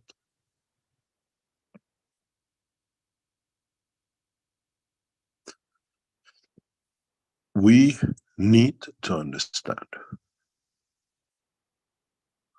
the process of the fields of the emotion and not the physical dimension. Then you can do anything. You wish it is there. It's not that I wished it. In a way, you're sitting with two people in the same seat. I want food, the other one gets the food and gives it to you, so you're not the robot. But ask yourself a fundamental question. What does that soul ask me that I do for it without knowing it? Why do you walk into a place and meet somebody? You call it the destiny I had to meet? What about if your soul brought you there, the physicality to interact, that somebody was supposed to receive someone? Now you become that soul standing because the soul brought you here. It's not always the same. How many times say, what am I doing here? How did I end up here? Because there was an arrangement. Somebody wished you to see here. Somebody did something and the soul acted and you appear here and you cause an accident because the passenger of the other car had to do something that asked for help from somewhere and it caused an accident. It's not just all one way. It's not that you always wish and it's in front of you. This is the selfishness of man. This is again what I told you, came to the table to steal.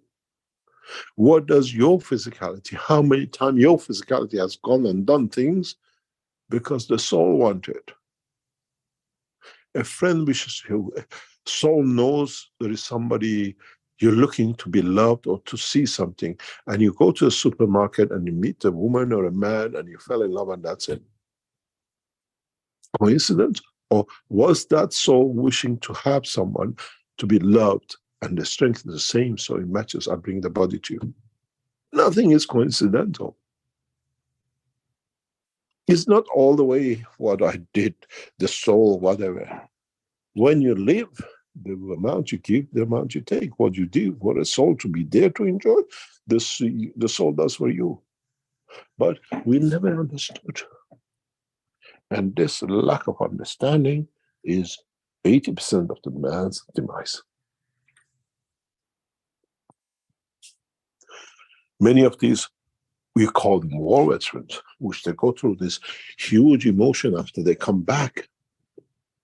We call them all sorts of problems, psychological. It's them a question. What did you kill? Why not all the veterans have the same problem? What did you cause?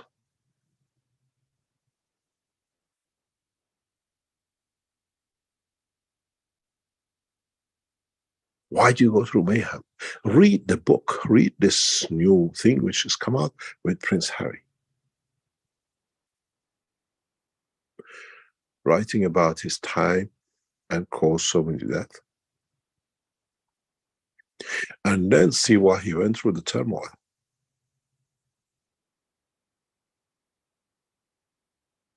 Balance of the field. Got kicked out of the royal family. It doesn't matter whatever they are. How come it doesn't happen to the others?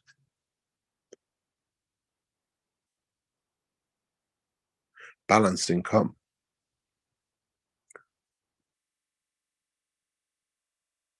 You killed a man, you killed a child, you sit in the bunkers in the depth of American nuclear sites and you push a button, a rocket hits somebody and, oh, we exploded the Gusanso base.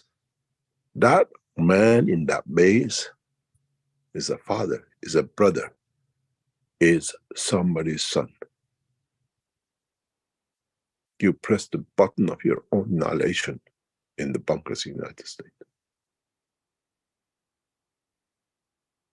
Watch how your children, how your father, how your son will pay for this to the balance of the fields. Next time, when you feed your child, would you give it a poison? How come you push the button to kill, to give that poison a different way to it?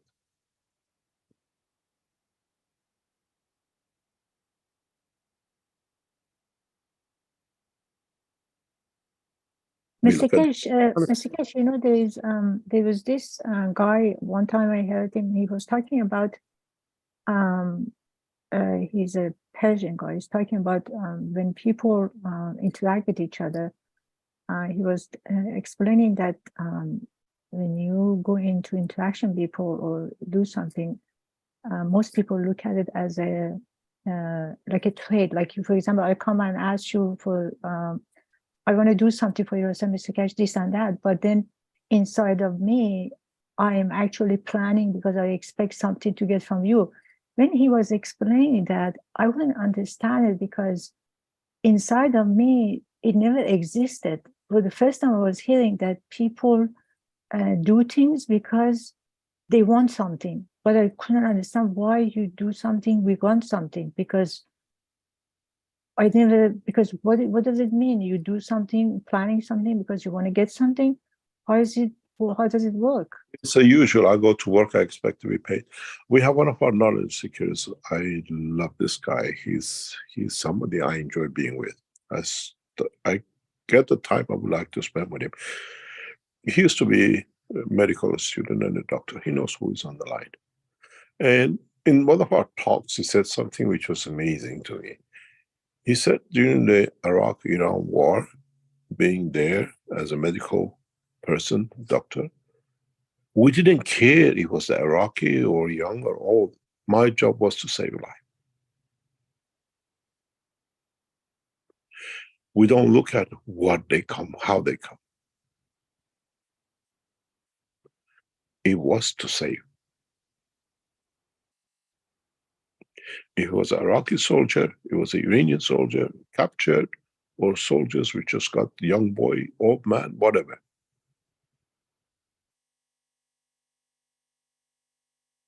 And that's what it is, unconditional. Not expecting, but being there to give.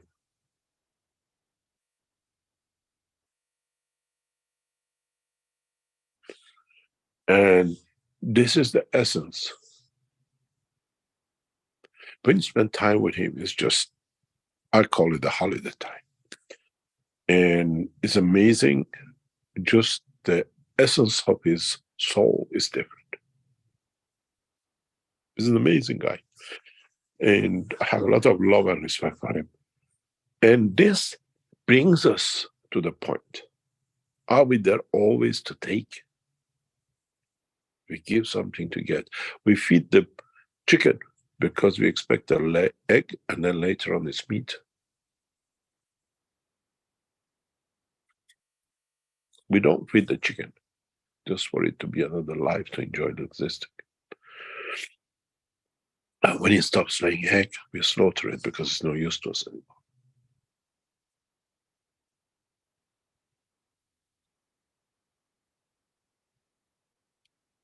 It is part of life of man, and expectation. When you live without expectation, you take what it comes, and how it comes, and the way it comes. Then man will have respect for himself first.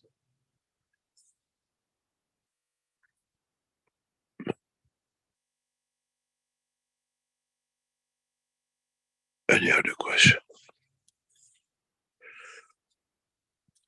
I have no more question, Mr. Keshe. God, you're getting worse than Jalal. Carry on.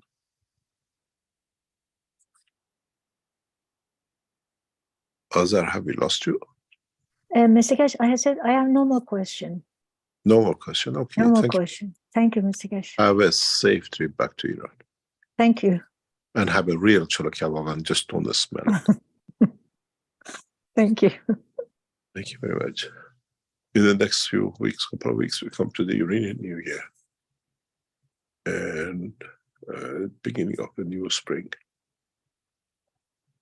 Enjoy yourself. Thank you, Mr. Keshe. Thank you. Any other question?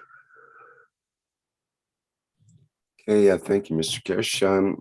Joel has put into the Q&A and also into the chat a statement, I guess you might say. And I'd like to see if you agree with it or can clarify more on what he says. So what he says is, cosmic particles penetrate in the upper atmosphere of the Earth. These neutrons thus are free to collide with nitrogen atoms, causing the emission of a proton and the transmutation into C14, carbon 14. The photons provide the energy to the water, and he mentions the easy water of the fourth matter of water. I think the fourth state of water, fourth state of matter of water, perhaps. And that's all he says. Is there anything you'd like to say about that, or do we just let it stand? It doesn't make either way. Maybe a fraction of the fraction of the fraction of the interaction of cosmic rays creates such a. But the rest of the cosmic rays go right through the Earth. It goes through your body, goes through everywhere else. Some of it might interact with the upper atmosphere, yes, which does. Some of it might converse. We know it as a light in that sense. But is not the only way, and that's how it's done, no. What happened to neutrinos, as they call it? They haven't found them yet. What happened to the other energies?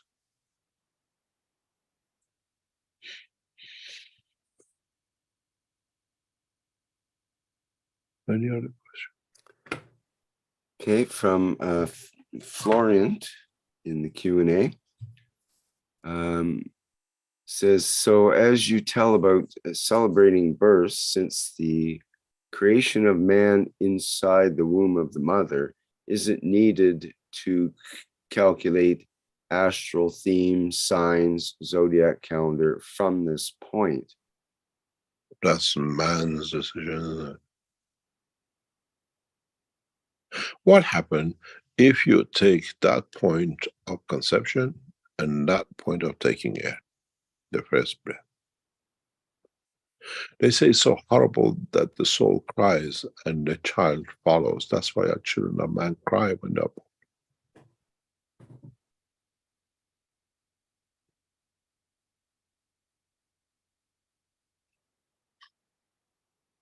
It's what happened if you take the point of conception and the point of physical manifestation in the air condition, I call it, condition of the air. What would the interactions two now will explain to man? Chinese have a beautiful habit. I explained this before. I've been with Van Lin. We were at the dinner or lunch, and the guy said, "I don't eat this because I'm getting ready to become a." I said to Annie, "What's going on here?" She explained to me that, and people explained to me there that in Chinese tradition, you prepare your body to create a child. And they go through certain ways of living, consuming food that prepares, that it creates a perfect child, or near perfection as it goes by their interaction. What about if man now decides to do the same, but preparing the soul? Those of you who will create the soul, children of the soul of the man, you will understand it.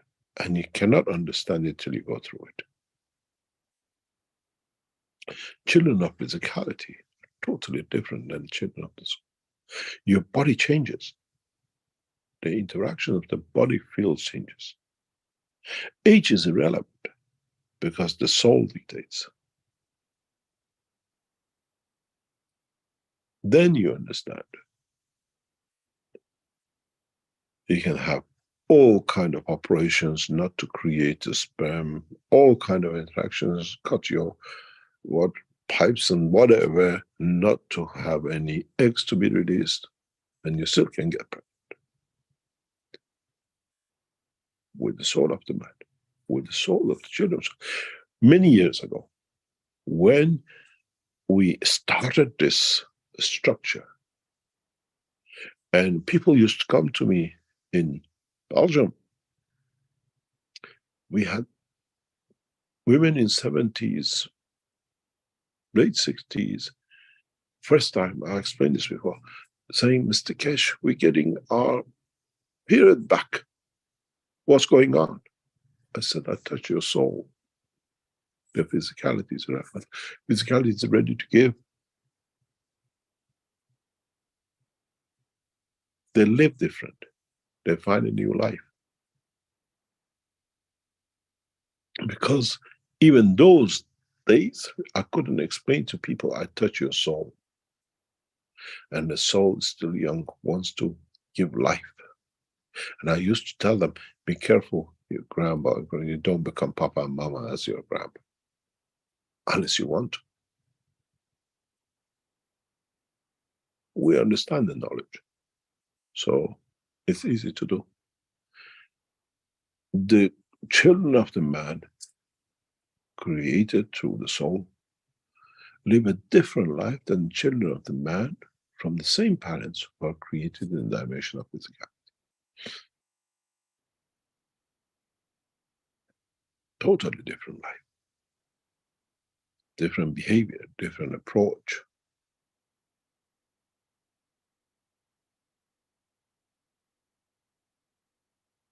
When you see the daughter of Mitra, you will know from miles. When you see the children of the soul of the man, You know from the minds. When you see the children of the soul of the man with other creatures of the universe, you see them from universes.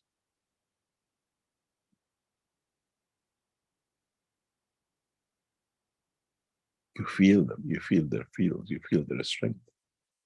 It's not just a visual contact.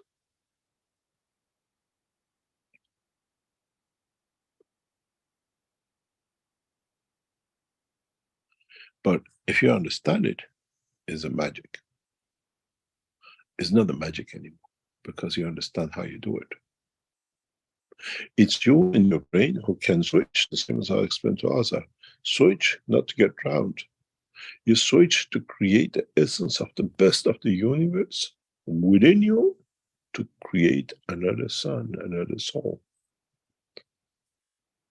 And if your partner is of the same order, is there to do that job, you create that child. Does not need to be in the womb of the mother.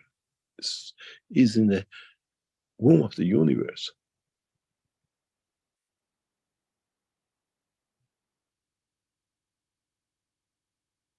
You got a lot to learn, a lot to understand, and a lot to comprehend. And then you understand. Creatures of Creator give life in the universe when they're 10, 20, 30,000 years old. Some mature to the point of understanding after 100,000 years. A man is busy with 9 years or 10 years to be ready to give life.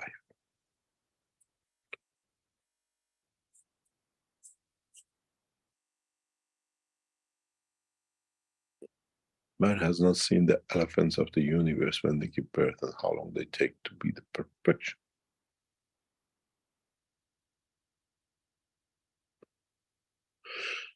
Any other question?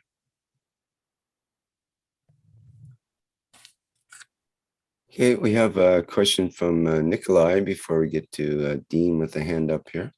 Nikolai says, good morning, Mr. Keshe. Thank you for today's teachings.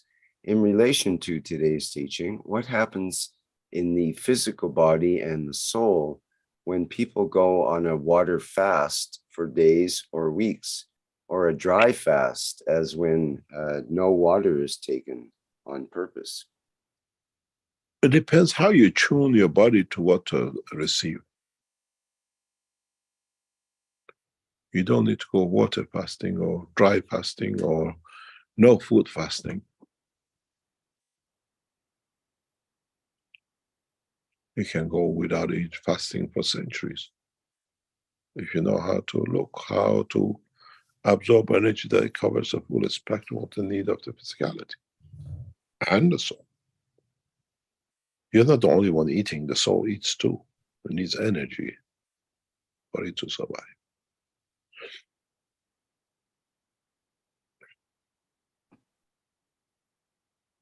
It's the same.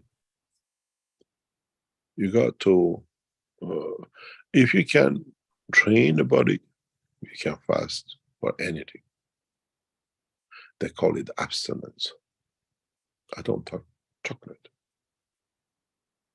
What pressures you put on your physicality and your soul with abstinence?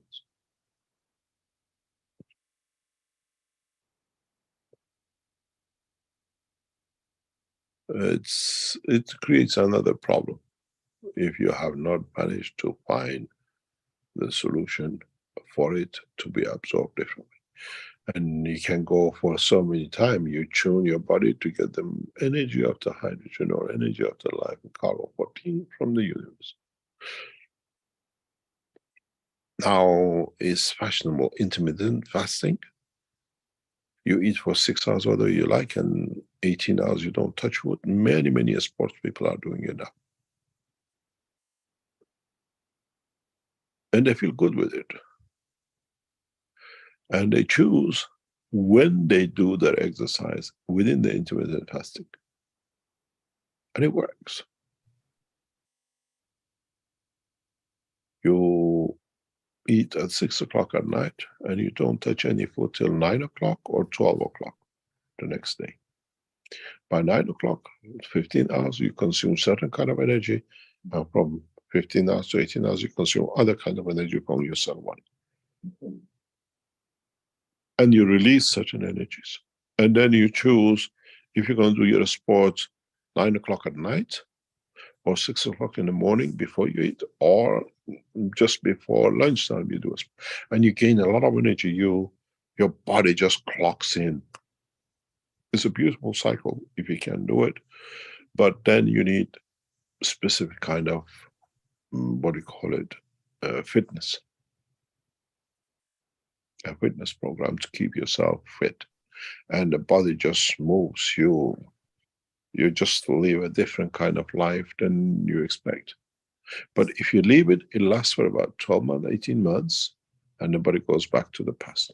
So you bring the body to a certain fasting time, 18 hours or 15 hours. You tune your eating and your sports or the fitness, and you live a 20-year-old life all the time. You can still carry on for days and days, but you can't do it more than 3-4 days a week. But your fasting becomes regular as part of your life, but you can do amazing things you couldn't do. Read on the internet about intermittent fasting with fitness, because then it forces the body to absorb energy from outside in, and the energy distribution within the body becomes what is needed. Some of the medical science is saying now that it also initiates the stem cells in the body, gets them going by fasting. Yeah, intermittent fasting, it pushes body to get rid of body, because you do it on a daily basis. Body gets rid of what it doesn't need in certain hours. And then it strips to the, what do you call it, the basic. You find people who do this intermittent fasting with the soft, what do you call it, fitness. They become very joyful. Their life changes. But it lasts for about, they say the body gets toned. Lasts for about 18 months maximum if you let it go. And you can go back. I do it sometimes. It's nice because it brings a lot of changes, but it needs a lot of commitment. And allows to get surplus bodies. Energy is released. So that does segue into nanoplasma times question, which came next. By eliminating our physical food, we can lose muscle mass. If so, how do we recover it? You sort of covered that already. Muscle mass. A lot of Chinese who burn through this diet, just drinking GANS plasma water, they went down by, I think, 20% mass, and then it stabilized. The body tuned to what it needs, and it doesn't need it. I met a couple of them when I was in China. They live a normal life. They live absolute normal life. Because now you use, and the body start taking energy from different dimensions. You see, the water you take, now you understand the teaching of today, you understand exactly what the water does. I used to know a boy, he only ate crisps and Coca-Cola, nothing else. Breakfast, lunch, and dinner. And that's all he had. He was 16, 17, 18, and he carried on with his life that way all his life. He's from Ireland, Northern Ireland. And he puzzled us how this boy lives only on crisp and Coca-Cola. But he took all the energy he needed, the starch and what's called the hydrogen and carbon, which was needed to link into the universal energy. He didn't eat anything. We used to cook and everything. He just sat down, bag of crisp and a cola. That was his food. But now you understand it. He actually was very clever. He became a known artist in Northern Ireland.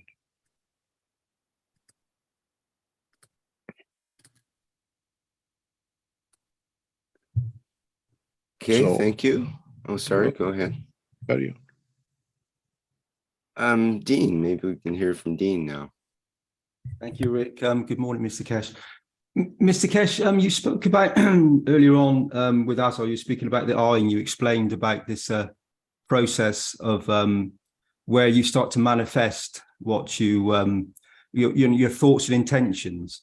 Can you go into that a little bit more? So, how do we experience it so that we experience the beauty all the time, and when we receive what we need, or do we automatically already get that? I seem to be experiencing what I'm speaking about a few times recently and before. Now I think about it going back over a long period. This has been happening quite a lot now that I think about it.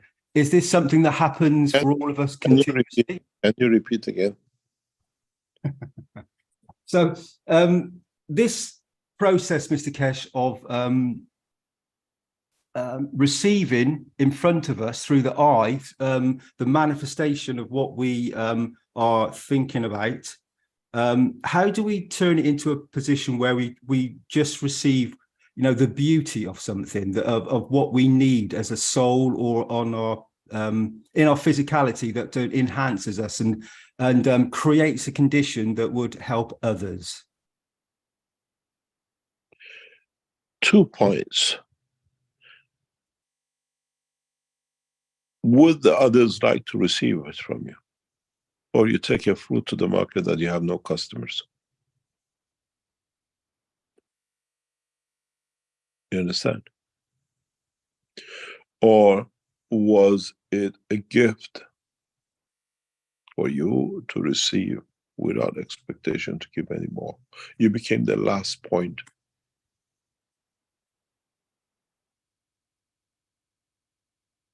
You understand? Sort of, Mr. Keshe. So why do you see that? Are you the end user, or are you one in the path of others to become the end user? I understand that. Yeah. Okay. It's like, we used to do it when we were younger. We used to do surprise birthday parties, and somebody comes home and and I said, I wasn't expecting it. I don't like birthday parties. How many times you've been there? English tradition, we used to do it. You get surprised, but not them, not valuing for whatever you did for them and the others to do.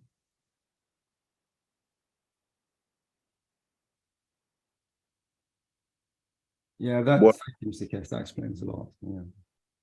We used to do it when we were in university and when you were young, and we used to do a lot of surprise parties. That was the only thing to engage yourself, to have hobbies, doing things. And it had no emotion. It means nothing because you don't have the experience of it, or you don't expect it because you never knew.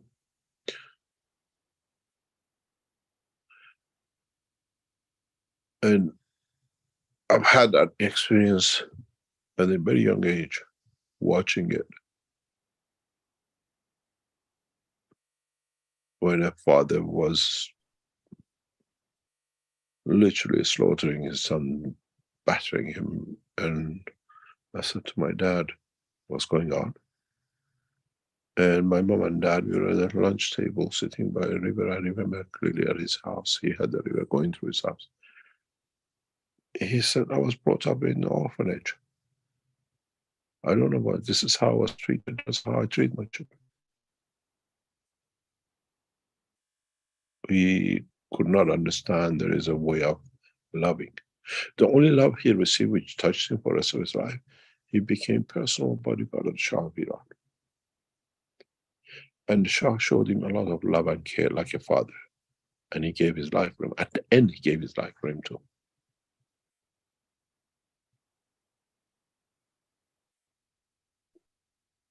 To him was what we noticed during the Shah's regime.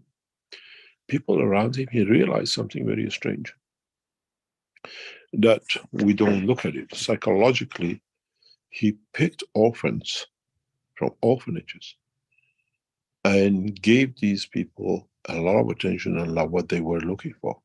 So they gave his life for him. Many of close associates of Shah, especially his personal bodyguards, people ate with him, walked with him, were orphans.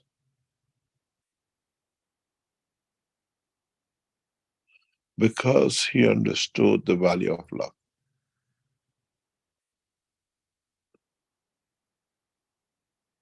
And in return, he was shown love and adoration. Strange enough, I was brought up with these boys in the first years of my school. I went to a school where a lot of orphans came to school. And then later on, it linked to me how the thing works and how he does. Because being close to the structure, I noticed many of the people around were all orphans.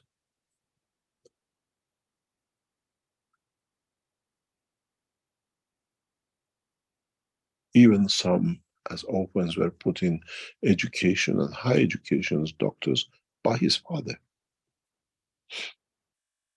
Those who are thirsty for love, you give them, they give for life for you.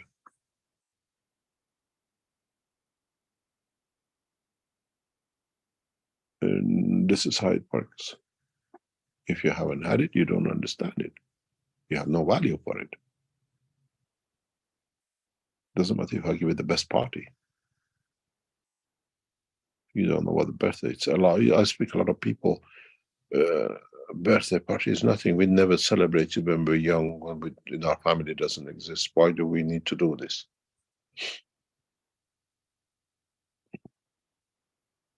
It's a beautiful thing, Mr. Keshe, where lots of people come together to celebrate. So it depends on the emotion of the person as well. Some would celebrate it. First of all, they would, depending if they're an introvert and extrovert, some would shy away, and others would embrace it and like run to it, like, wow. And it depends on the emotion in that moment as well, and the whole context of how it's. What about those who have been told in the background you're going to have a birthday party, pretend you don't know? Yeah, there is that as well, obviously, yes. Somebody couldn't keep a secret. Yeah. Mr. Keshe, can I speak? Can we speak about the dining experience at the moment? Would it be okay to speak about that? Yes. How did you eat anything, or did you? I'm going through lots of different interactions. I'm not tasting anything as such. I'm salivating and I'm experiencing the water, and I know I'm receiving some energies. My one question would be specifically, twice I've gone in now and I've experienced a very different noise. Is this part of it? Could be. Mm-hmm. It's like a noise I've never heard before in physicality. This is very much a completely different noise. It is how you feel. We're doing a lot of flight tests. Mm-hmm. I usually stay out of this, but in one of the tests this week, we always we leave it to the people to come to us. And I asked, take me back with you. And when the owls hear the sound of the separation of the soul because he has a specific noise rushing out of the body. Owls start crying. Or we have these whistles which the dog hears, we don't hear. Mm-hmm. On Tuesday, when we did this test, when I asked for the soul, I had a huge pressure on one side of my ear. Never happens. I spent so much time in the flight room. And I felt the coming, I felt the pressure is like a wind coming into the room. I had this feeling a couple of times before, but I just, being busy, ignored it. And then I said to our test pilot, I call it, take me back with you. And he says, I feel you next to me. And I felt being there.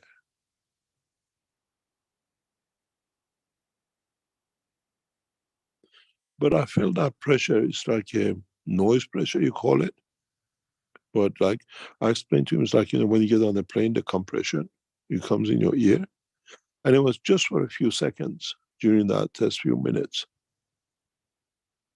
But the impression of it left with me for hours after. I knew it wasn't there, but the emotion, the feeling of it was there. So we hear the coming of the soul. Creates his noise.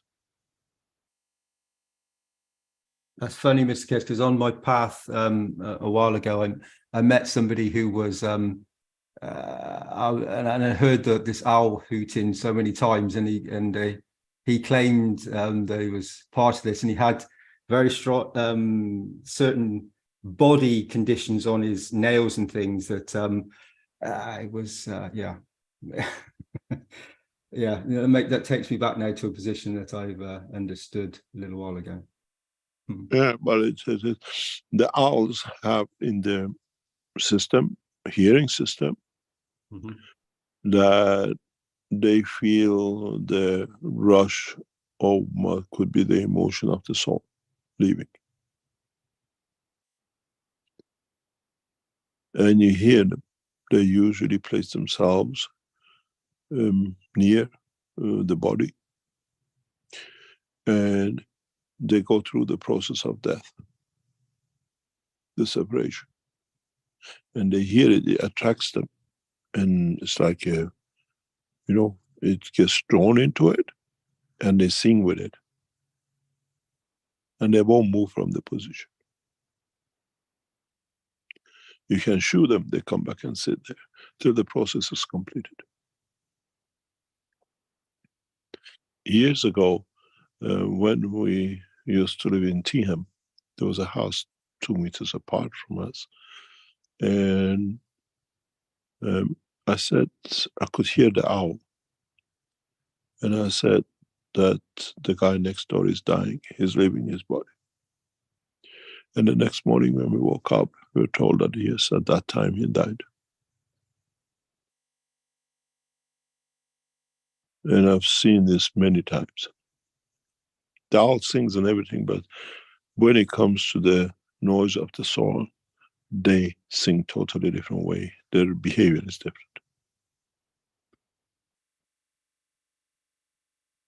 So how do they tune into this, Mr. Keshe? Sorry to interrupt. By birth, it's just by birth. It's just the way the ears is. Okay. The hearing, do they hear it through the soul level? Is their soul which feels the departure and shows itself as clarity?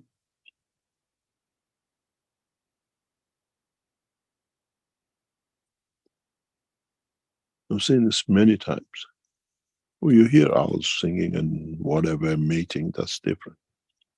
But when it comes to the point, they sit near the body, where it is, could be in a building, in a whatever, or where the soul was connected to, not where the physicality is. And they sit there and they are there till the departure is completed. The body could be in the hospital, but the house is 100 kilometers away. They sit at the house where the soul sees its connection.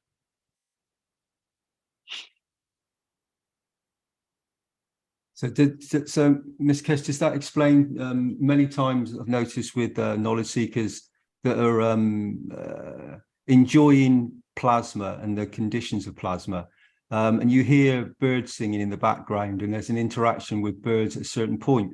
Are they bringing this field strength forward that's manifesting as a joy for them to, for the love and care? Possible. because they are there in soul, they hear it. I told you, when we teach, when we share, it's not just for the man.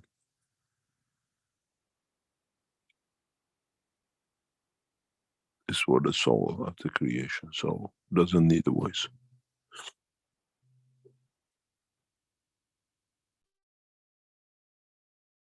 So how would this manifest in places where there are no birds or anything? How would someone or a being sense this in their environment?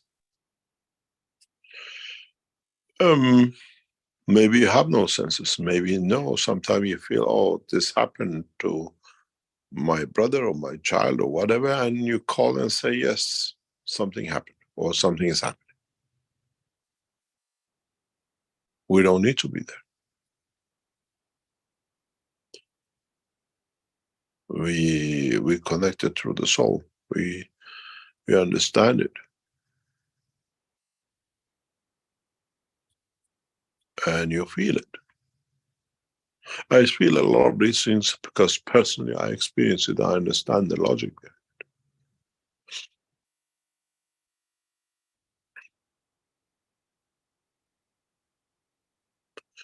So I was in Seoul in 2008, and we went for lunch with the diplomats. Walking back to the hotel, the Park Hotel, which is part of the Olympic compound of the South Korea. Walking along the park, I noticed some birds walking with me and making a lot of noise. I turned around and said, my mother is dead, isn't it?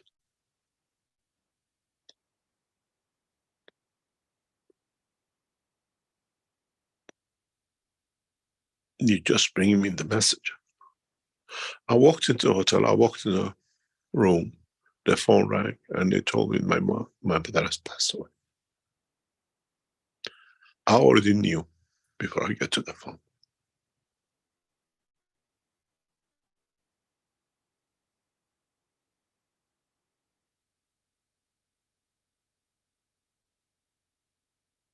It's the way we feel the energies of the creation.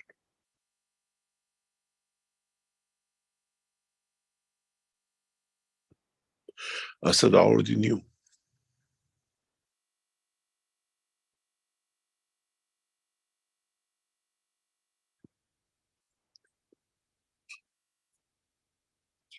You have a very special understanding of creation, Mr. Keshe. Would that be part of it? Would others experience what you just spoken about? Yep, we all have that capability. So it's just being aware of your environment and being tuned in, tapped into it, and understanding the messages that are shown to us. We are part of a soul. Just 1 second, please.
Sorry about that. We usually get it every Thursday. It's how we all have these capabilities, but it's how open we are to accept.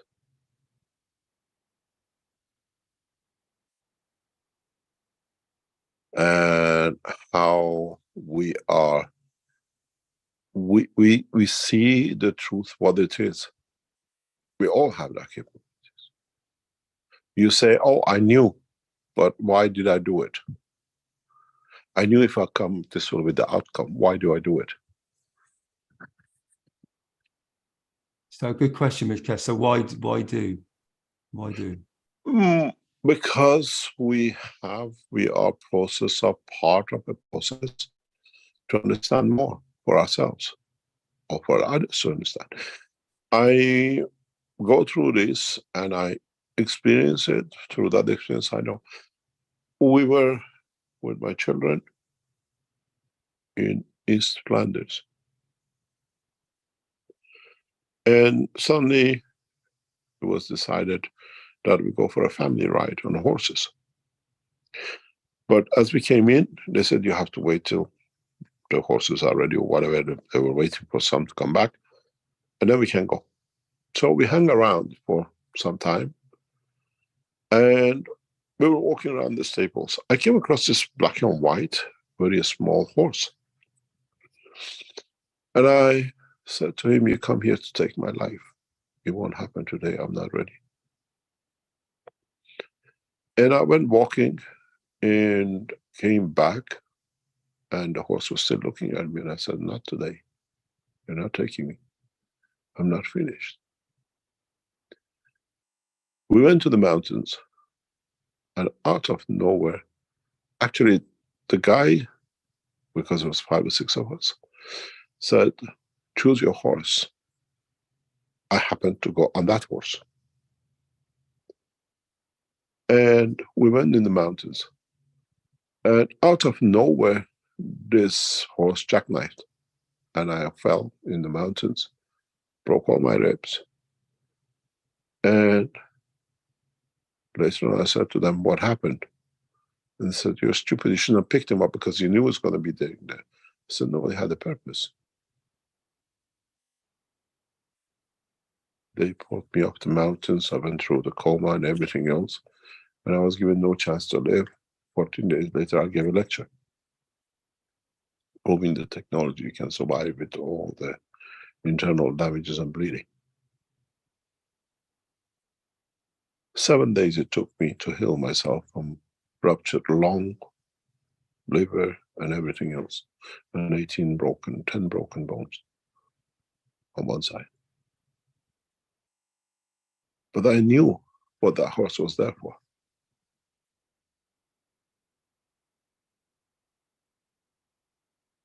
Was it for me to understand, or was it to see how much I've learned in the process?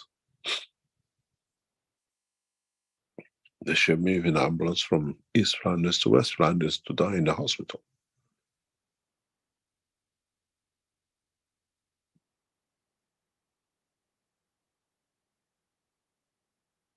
It's, you know, you're aware, you acknowledge, and you decide.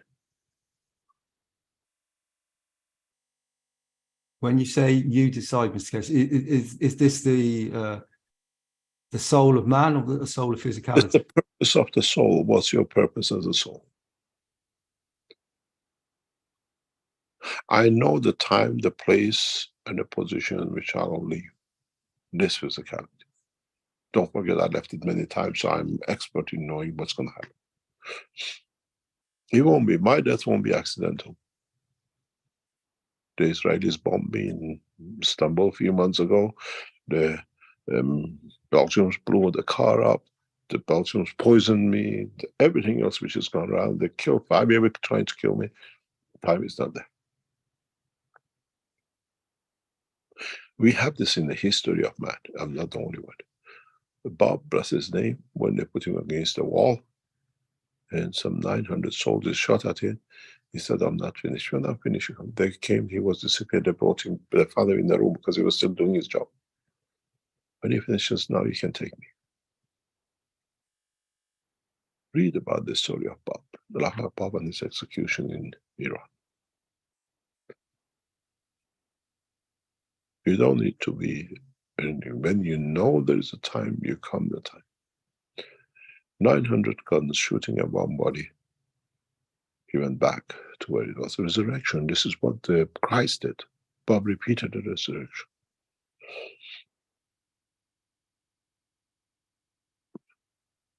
His life is a nightmare of Ayatollahs and the Iranian Islamic regime.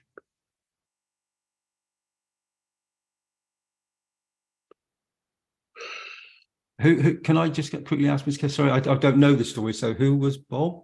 This Bob. Bob is, read the history of the Baha'i faith in Iran. Bob means gate, and read it without prejudice, not to be somebody, but read about the execution of Bob in Tabriz. Mullahs and religious people were so scared that he could be Christ, that they don't want only the Muslims to be involved in his murder. They brought Christians, Jews, Zoroastrians, and every religion, sect of religion, to be a soldier in it, that we collectively killed the Prophet of God. And some of them walked away after the first round. Read about the life of Bob, the execution of Bob in Tabriz. When the wish of the soul is there to serve, he cannot stop. So was about Christ. I was explaining this to one of the knowledge seekers yesterday. A lot of people talk, you draw blue eyes of Christ, that is the blue eye and the rest of it. Yes, Christ, the last minutes of departure, he had a blue eye, grayish blue eye. This is the light interaction of the soul of the man with the soul of Creator, with carbon-14. It gives that image because the physicality has no more control. The color of our eye decided by soul of physicality, not by the soul of the man. When the soul of physicality goes weak and the soul of the man departs, you get that color. Silverish blue. And they said Christ had the blue eyes. Because he knew his interaction, he's not leaving, he's resurrecting in another dimension, but in the dimension of physicality, because he had another job to do.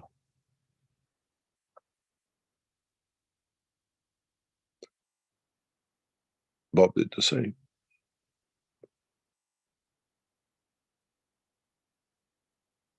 Any man has the capability to resurrect. In a way, you fall in this ocean, you die in the dimension of physicality, but if you know how to control it, you walk out of the ocean and live.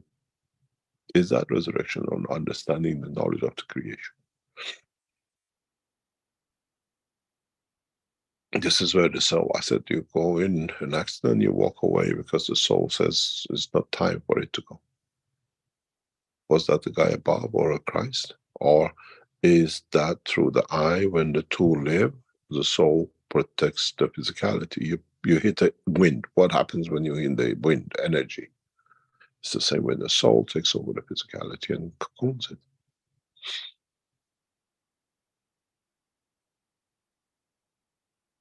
It's being understanding the process of creation. So being in service, Mr. Keshe, puts a soul in this position. Can I elaborate on that? So how about souls that don't understand this, or are not, they're in service to maybe themselves, but not to everything? So are they receiving a different actually strength of every single being on this planet at the moment, isn't it? From the lion to the king.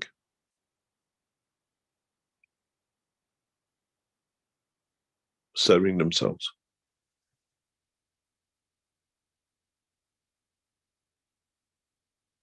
All do it, without fail. From a worm in the depth of the earth to the bird in the skies.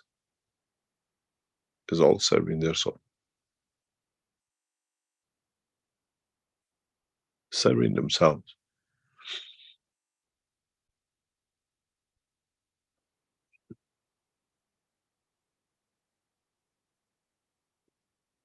It's not unique to individual. And what happens when you serve with soul others?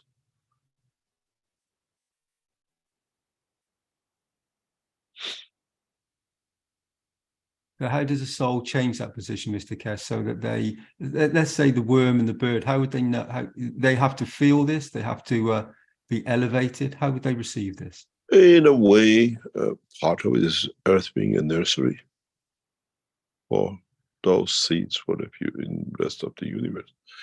Another part is becoming aware of as a collective soul.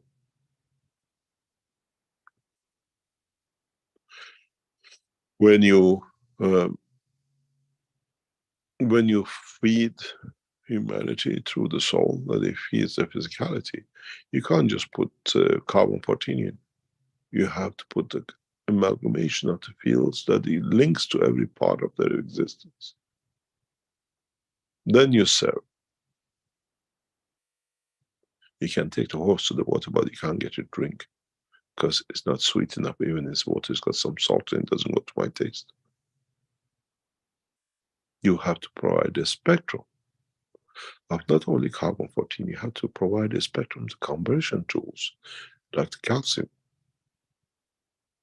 Then you successfully feed the man. The soul of the man, then it can feed his physicality. Because you release energy as a calcium from 36 to 60. Calcium has one of the widest spectrum of isotopic fields.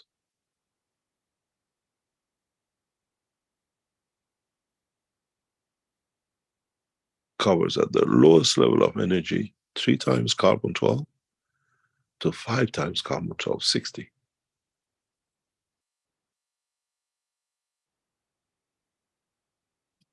That's why it's a structure of physicality of the man, because if you understand that and you can feed the soul of the man, that he can feed the spectrum of the calcium, you have life.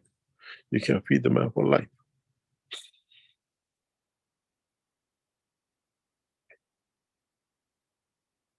Is this what we're experiencing when we're dining with, with the Creator in the? Yeah, I wanted to see how greedy you are. What have you come to take? None of you brought to give. I asked you to bring some food with you when you come. Next week you're coming with the food. There is nothing on the table. You ate for a week free. Now next week you have to bring to pay for what you ate. I did actually bring something, Mr. Keshe. I brought 2 meals. I did. I actually brought a roast dinner and some fish and chips from the British Isles. So for everybody to receive all that, that emotion and everything that goes into it. Did you bring the salt and vinegar as well with the chips? Salt, most definitely. Yes, you have to have salt and vinegar. Yeah, most definitely on fish and chips. Yeah. Yeah, it's just that we have to understand what you bring. We have to understand what is the essence of we are there for.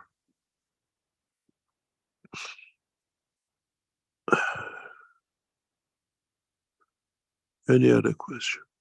Thank you for taking my questions, Mr. Keshe. Thank you. Very much.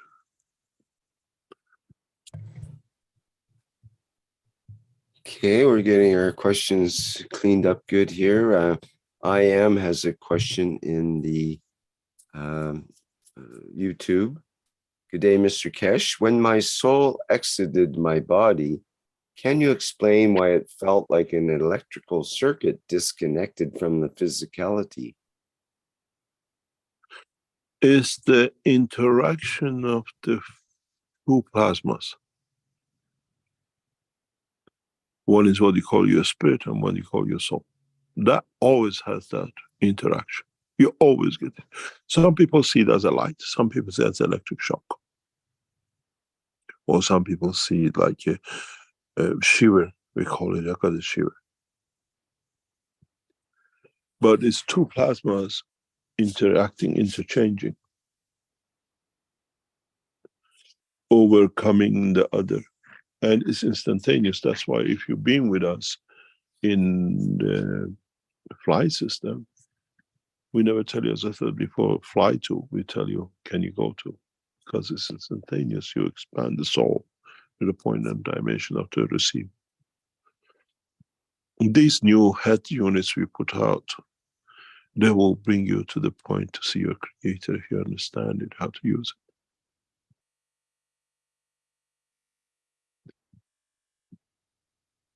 it. And there are the most amazing things you'll come across, especially the new version which is coming out in the next few weeks.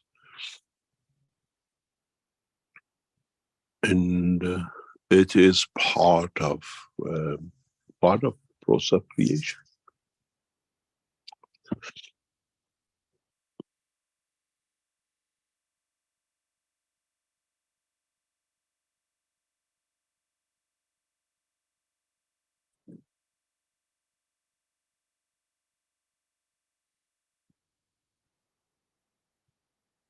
Any other question?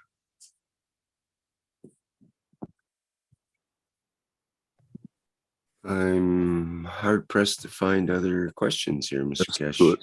We'll call it a day. Yeah. Okay, that sounds good. We'll see We you. have a hand. We have a belated hand by guess who, Jalal. So I suppose we'll have to let him jump in. Yeah, let him in. He's got 3 questions.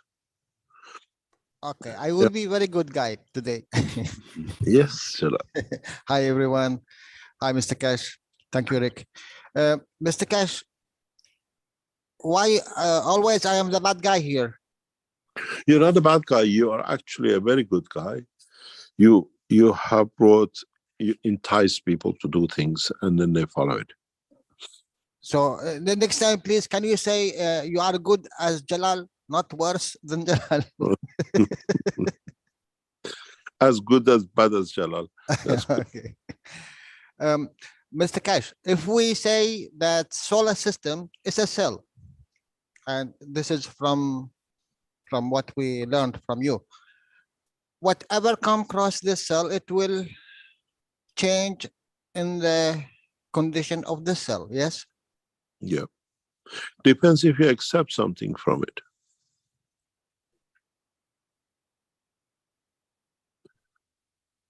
The change will come if you accept or take something from it. But if you kick the dog will shout. Who said? Maybe the dog enjoyed and laughed. So he will he will react. So Yeah, it depends on the dog. okay. So that's very good question. Thank you. And it's the way life is, huh? Yeah.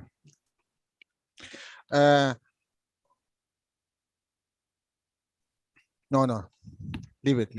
I did want to ask, then I remembered. I sent you a message, Mr. Keshe. Where? In Zoom. Here in the chats. No. In the Zoom chat outside this room. Oh. I know how you have thousands of messages all the time.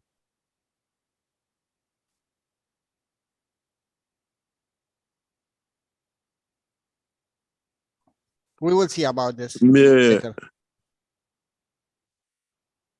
We will see about this later. I'll get in touch with you afterwards. Yes. Okay. Okay. Thank you, Mr. Keshe. By the way, the basic of this today teaching, you brought it in the health, in the public health teaching about the skeleton. A lot of this teaching is there. So for the people who would like to go to the ground of this teaching, they can receive it there. Thank you, Mr. Keshe. Thank you very much indeed. Let's see what we can do. I'll respond back to you on the message. Thanks very much. Thank you. I hope perhaps- we open a new, what do you call it, insight into the world of creation, and how we as, what do you call it, citizens of the universe learn how to give ourselves manifestation of physicality as much as manifestation of plasma, the soul of physicality.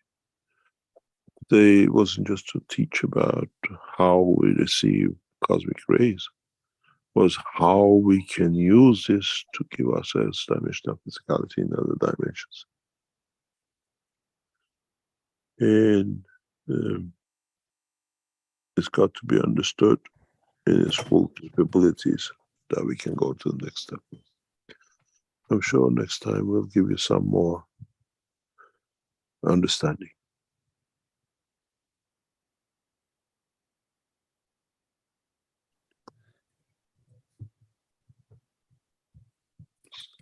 Thank you, Mr. Keshe. Perhaps you could address the question that just came in from Claire in the chat here regarding the Keshe GANs, the knee GANs.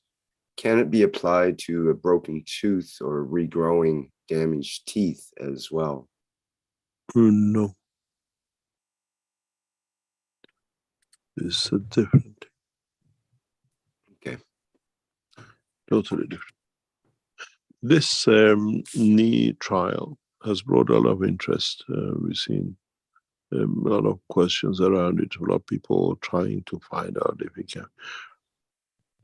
This trial is fundamentally for next step of development for us in research and development, but it has huge capabilities and capacities in how you use it, how you use the fields of it.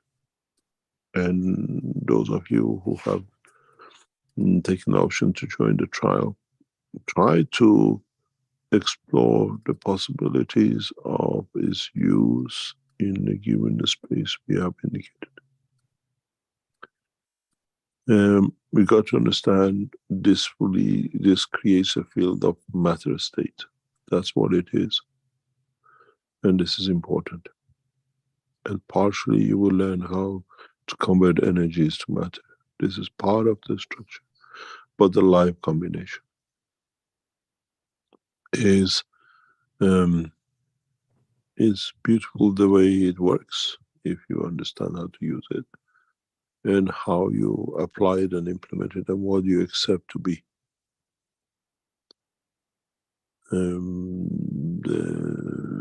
The scans is, I enjoy the, what do you call it? The application of it and the implication of it, to see how much will come back from you, the way you helped us with the vision goggles. Now what we see from this dimension.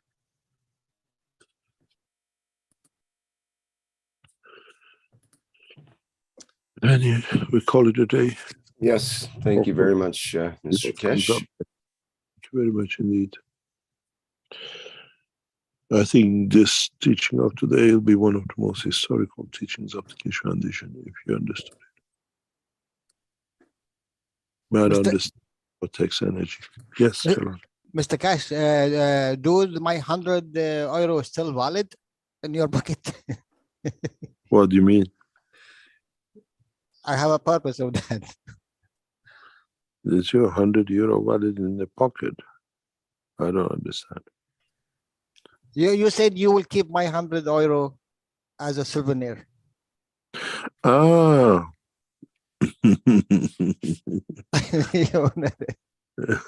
I'll give you the answer for that one day. Okay.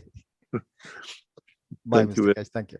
Thank you very much. See you next week. And please, those of you who are dining with the Creator this week, you bring food for the Creator next week.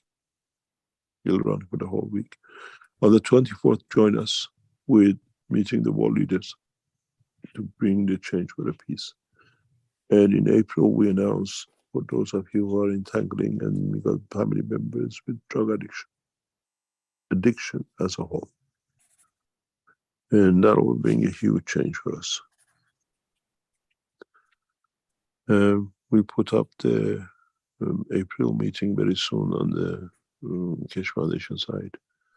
But meeting with the world leaders is on the 24th. You can join us. And if you're still hungry, join us in the, what do you call, next week to see what they'll bring. And the beauty is what you bring, let us know what effect had on you. Thank you very much and see you next week. All right, excellent. Thank you. Well, that brings to a close our 475th Knowledge Seekers Workshop here on Thursday, March 2nd, 2023. So thank you everybody for attending today's workshop. And as Mr. Keshe says, it's an important one. Some very important information has come out here. It may take some while for us to digest it, I suspect, but it's something that perhaps we can discuss in the plasma group and other groups as well. Okay, we have coming up the next public teaching workshop is on March 14th, Tuesday, March 14th, which is the One Nation, One Planet, One Race for World Peace and Justice, with members of the Universal Council. And that starts at the 4 p.m. Central European Time. Okay, I think that's it for now. See you in the next public workshop. Bye for now, everyone.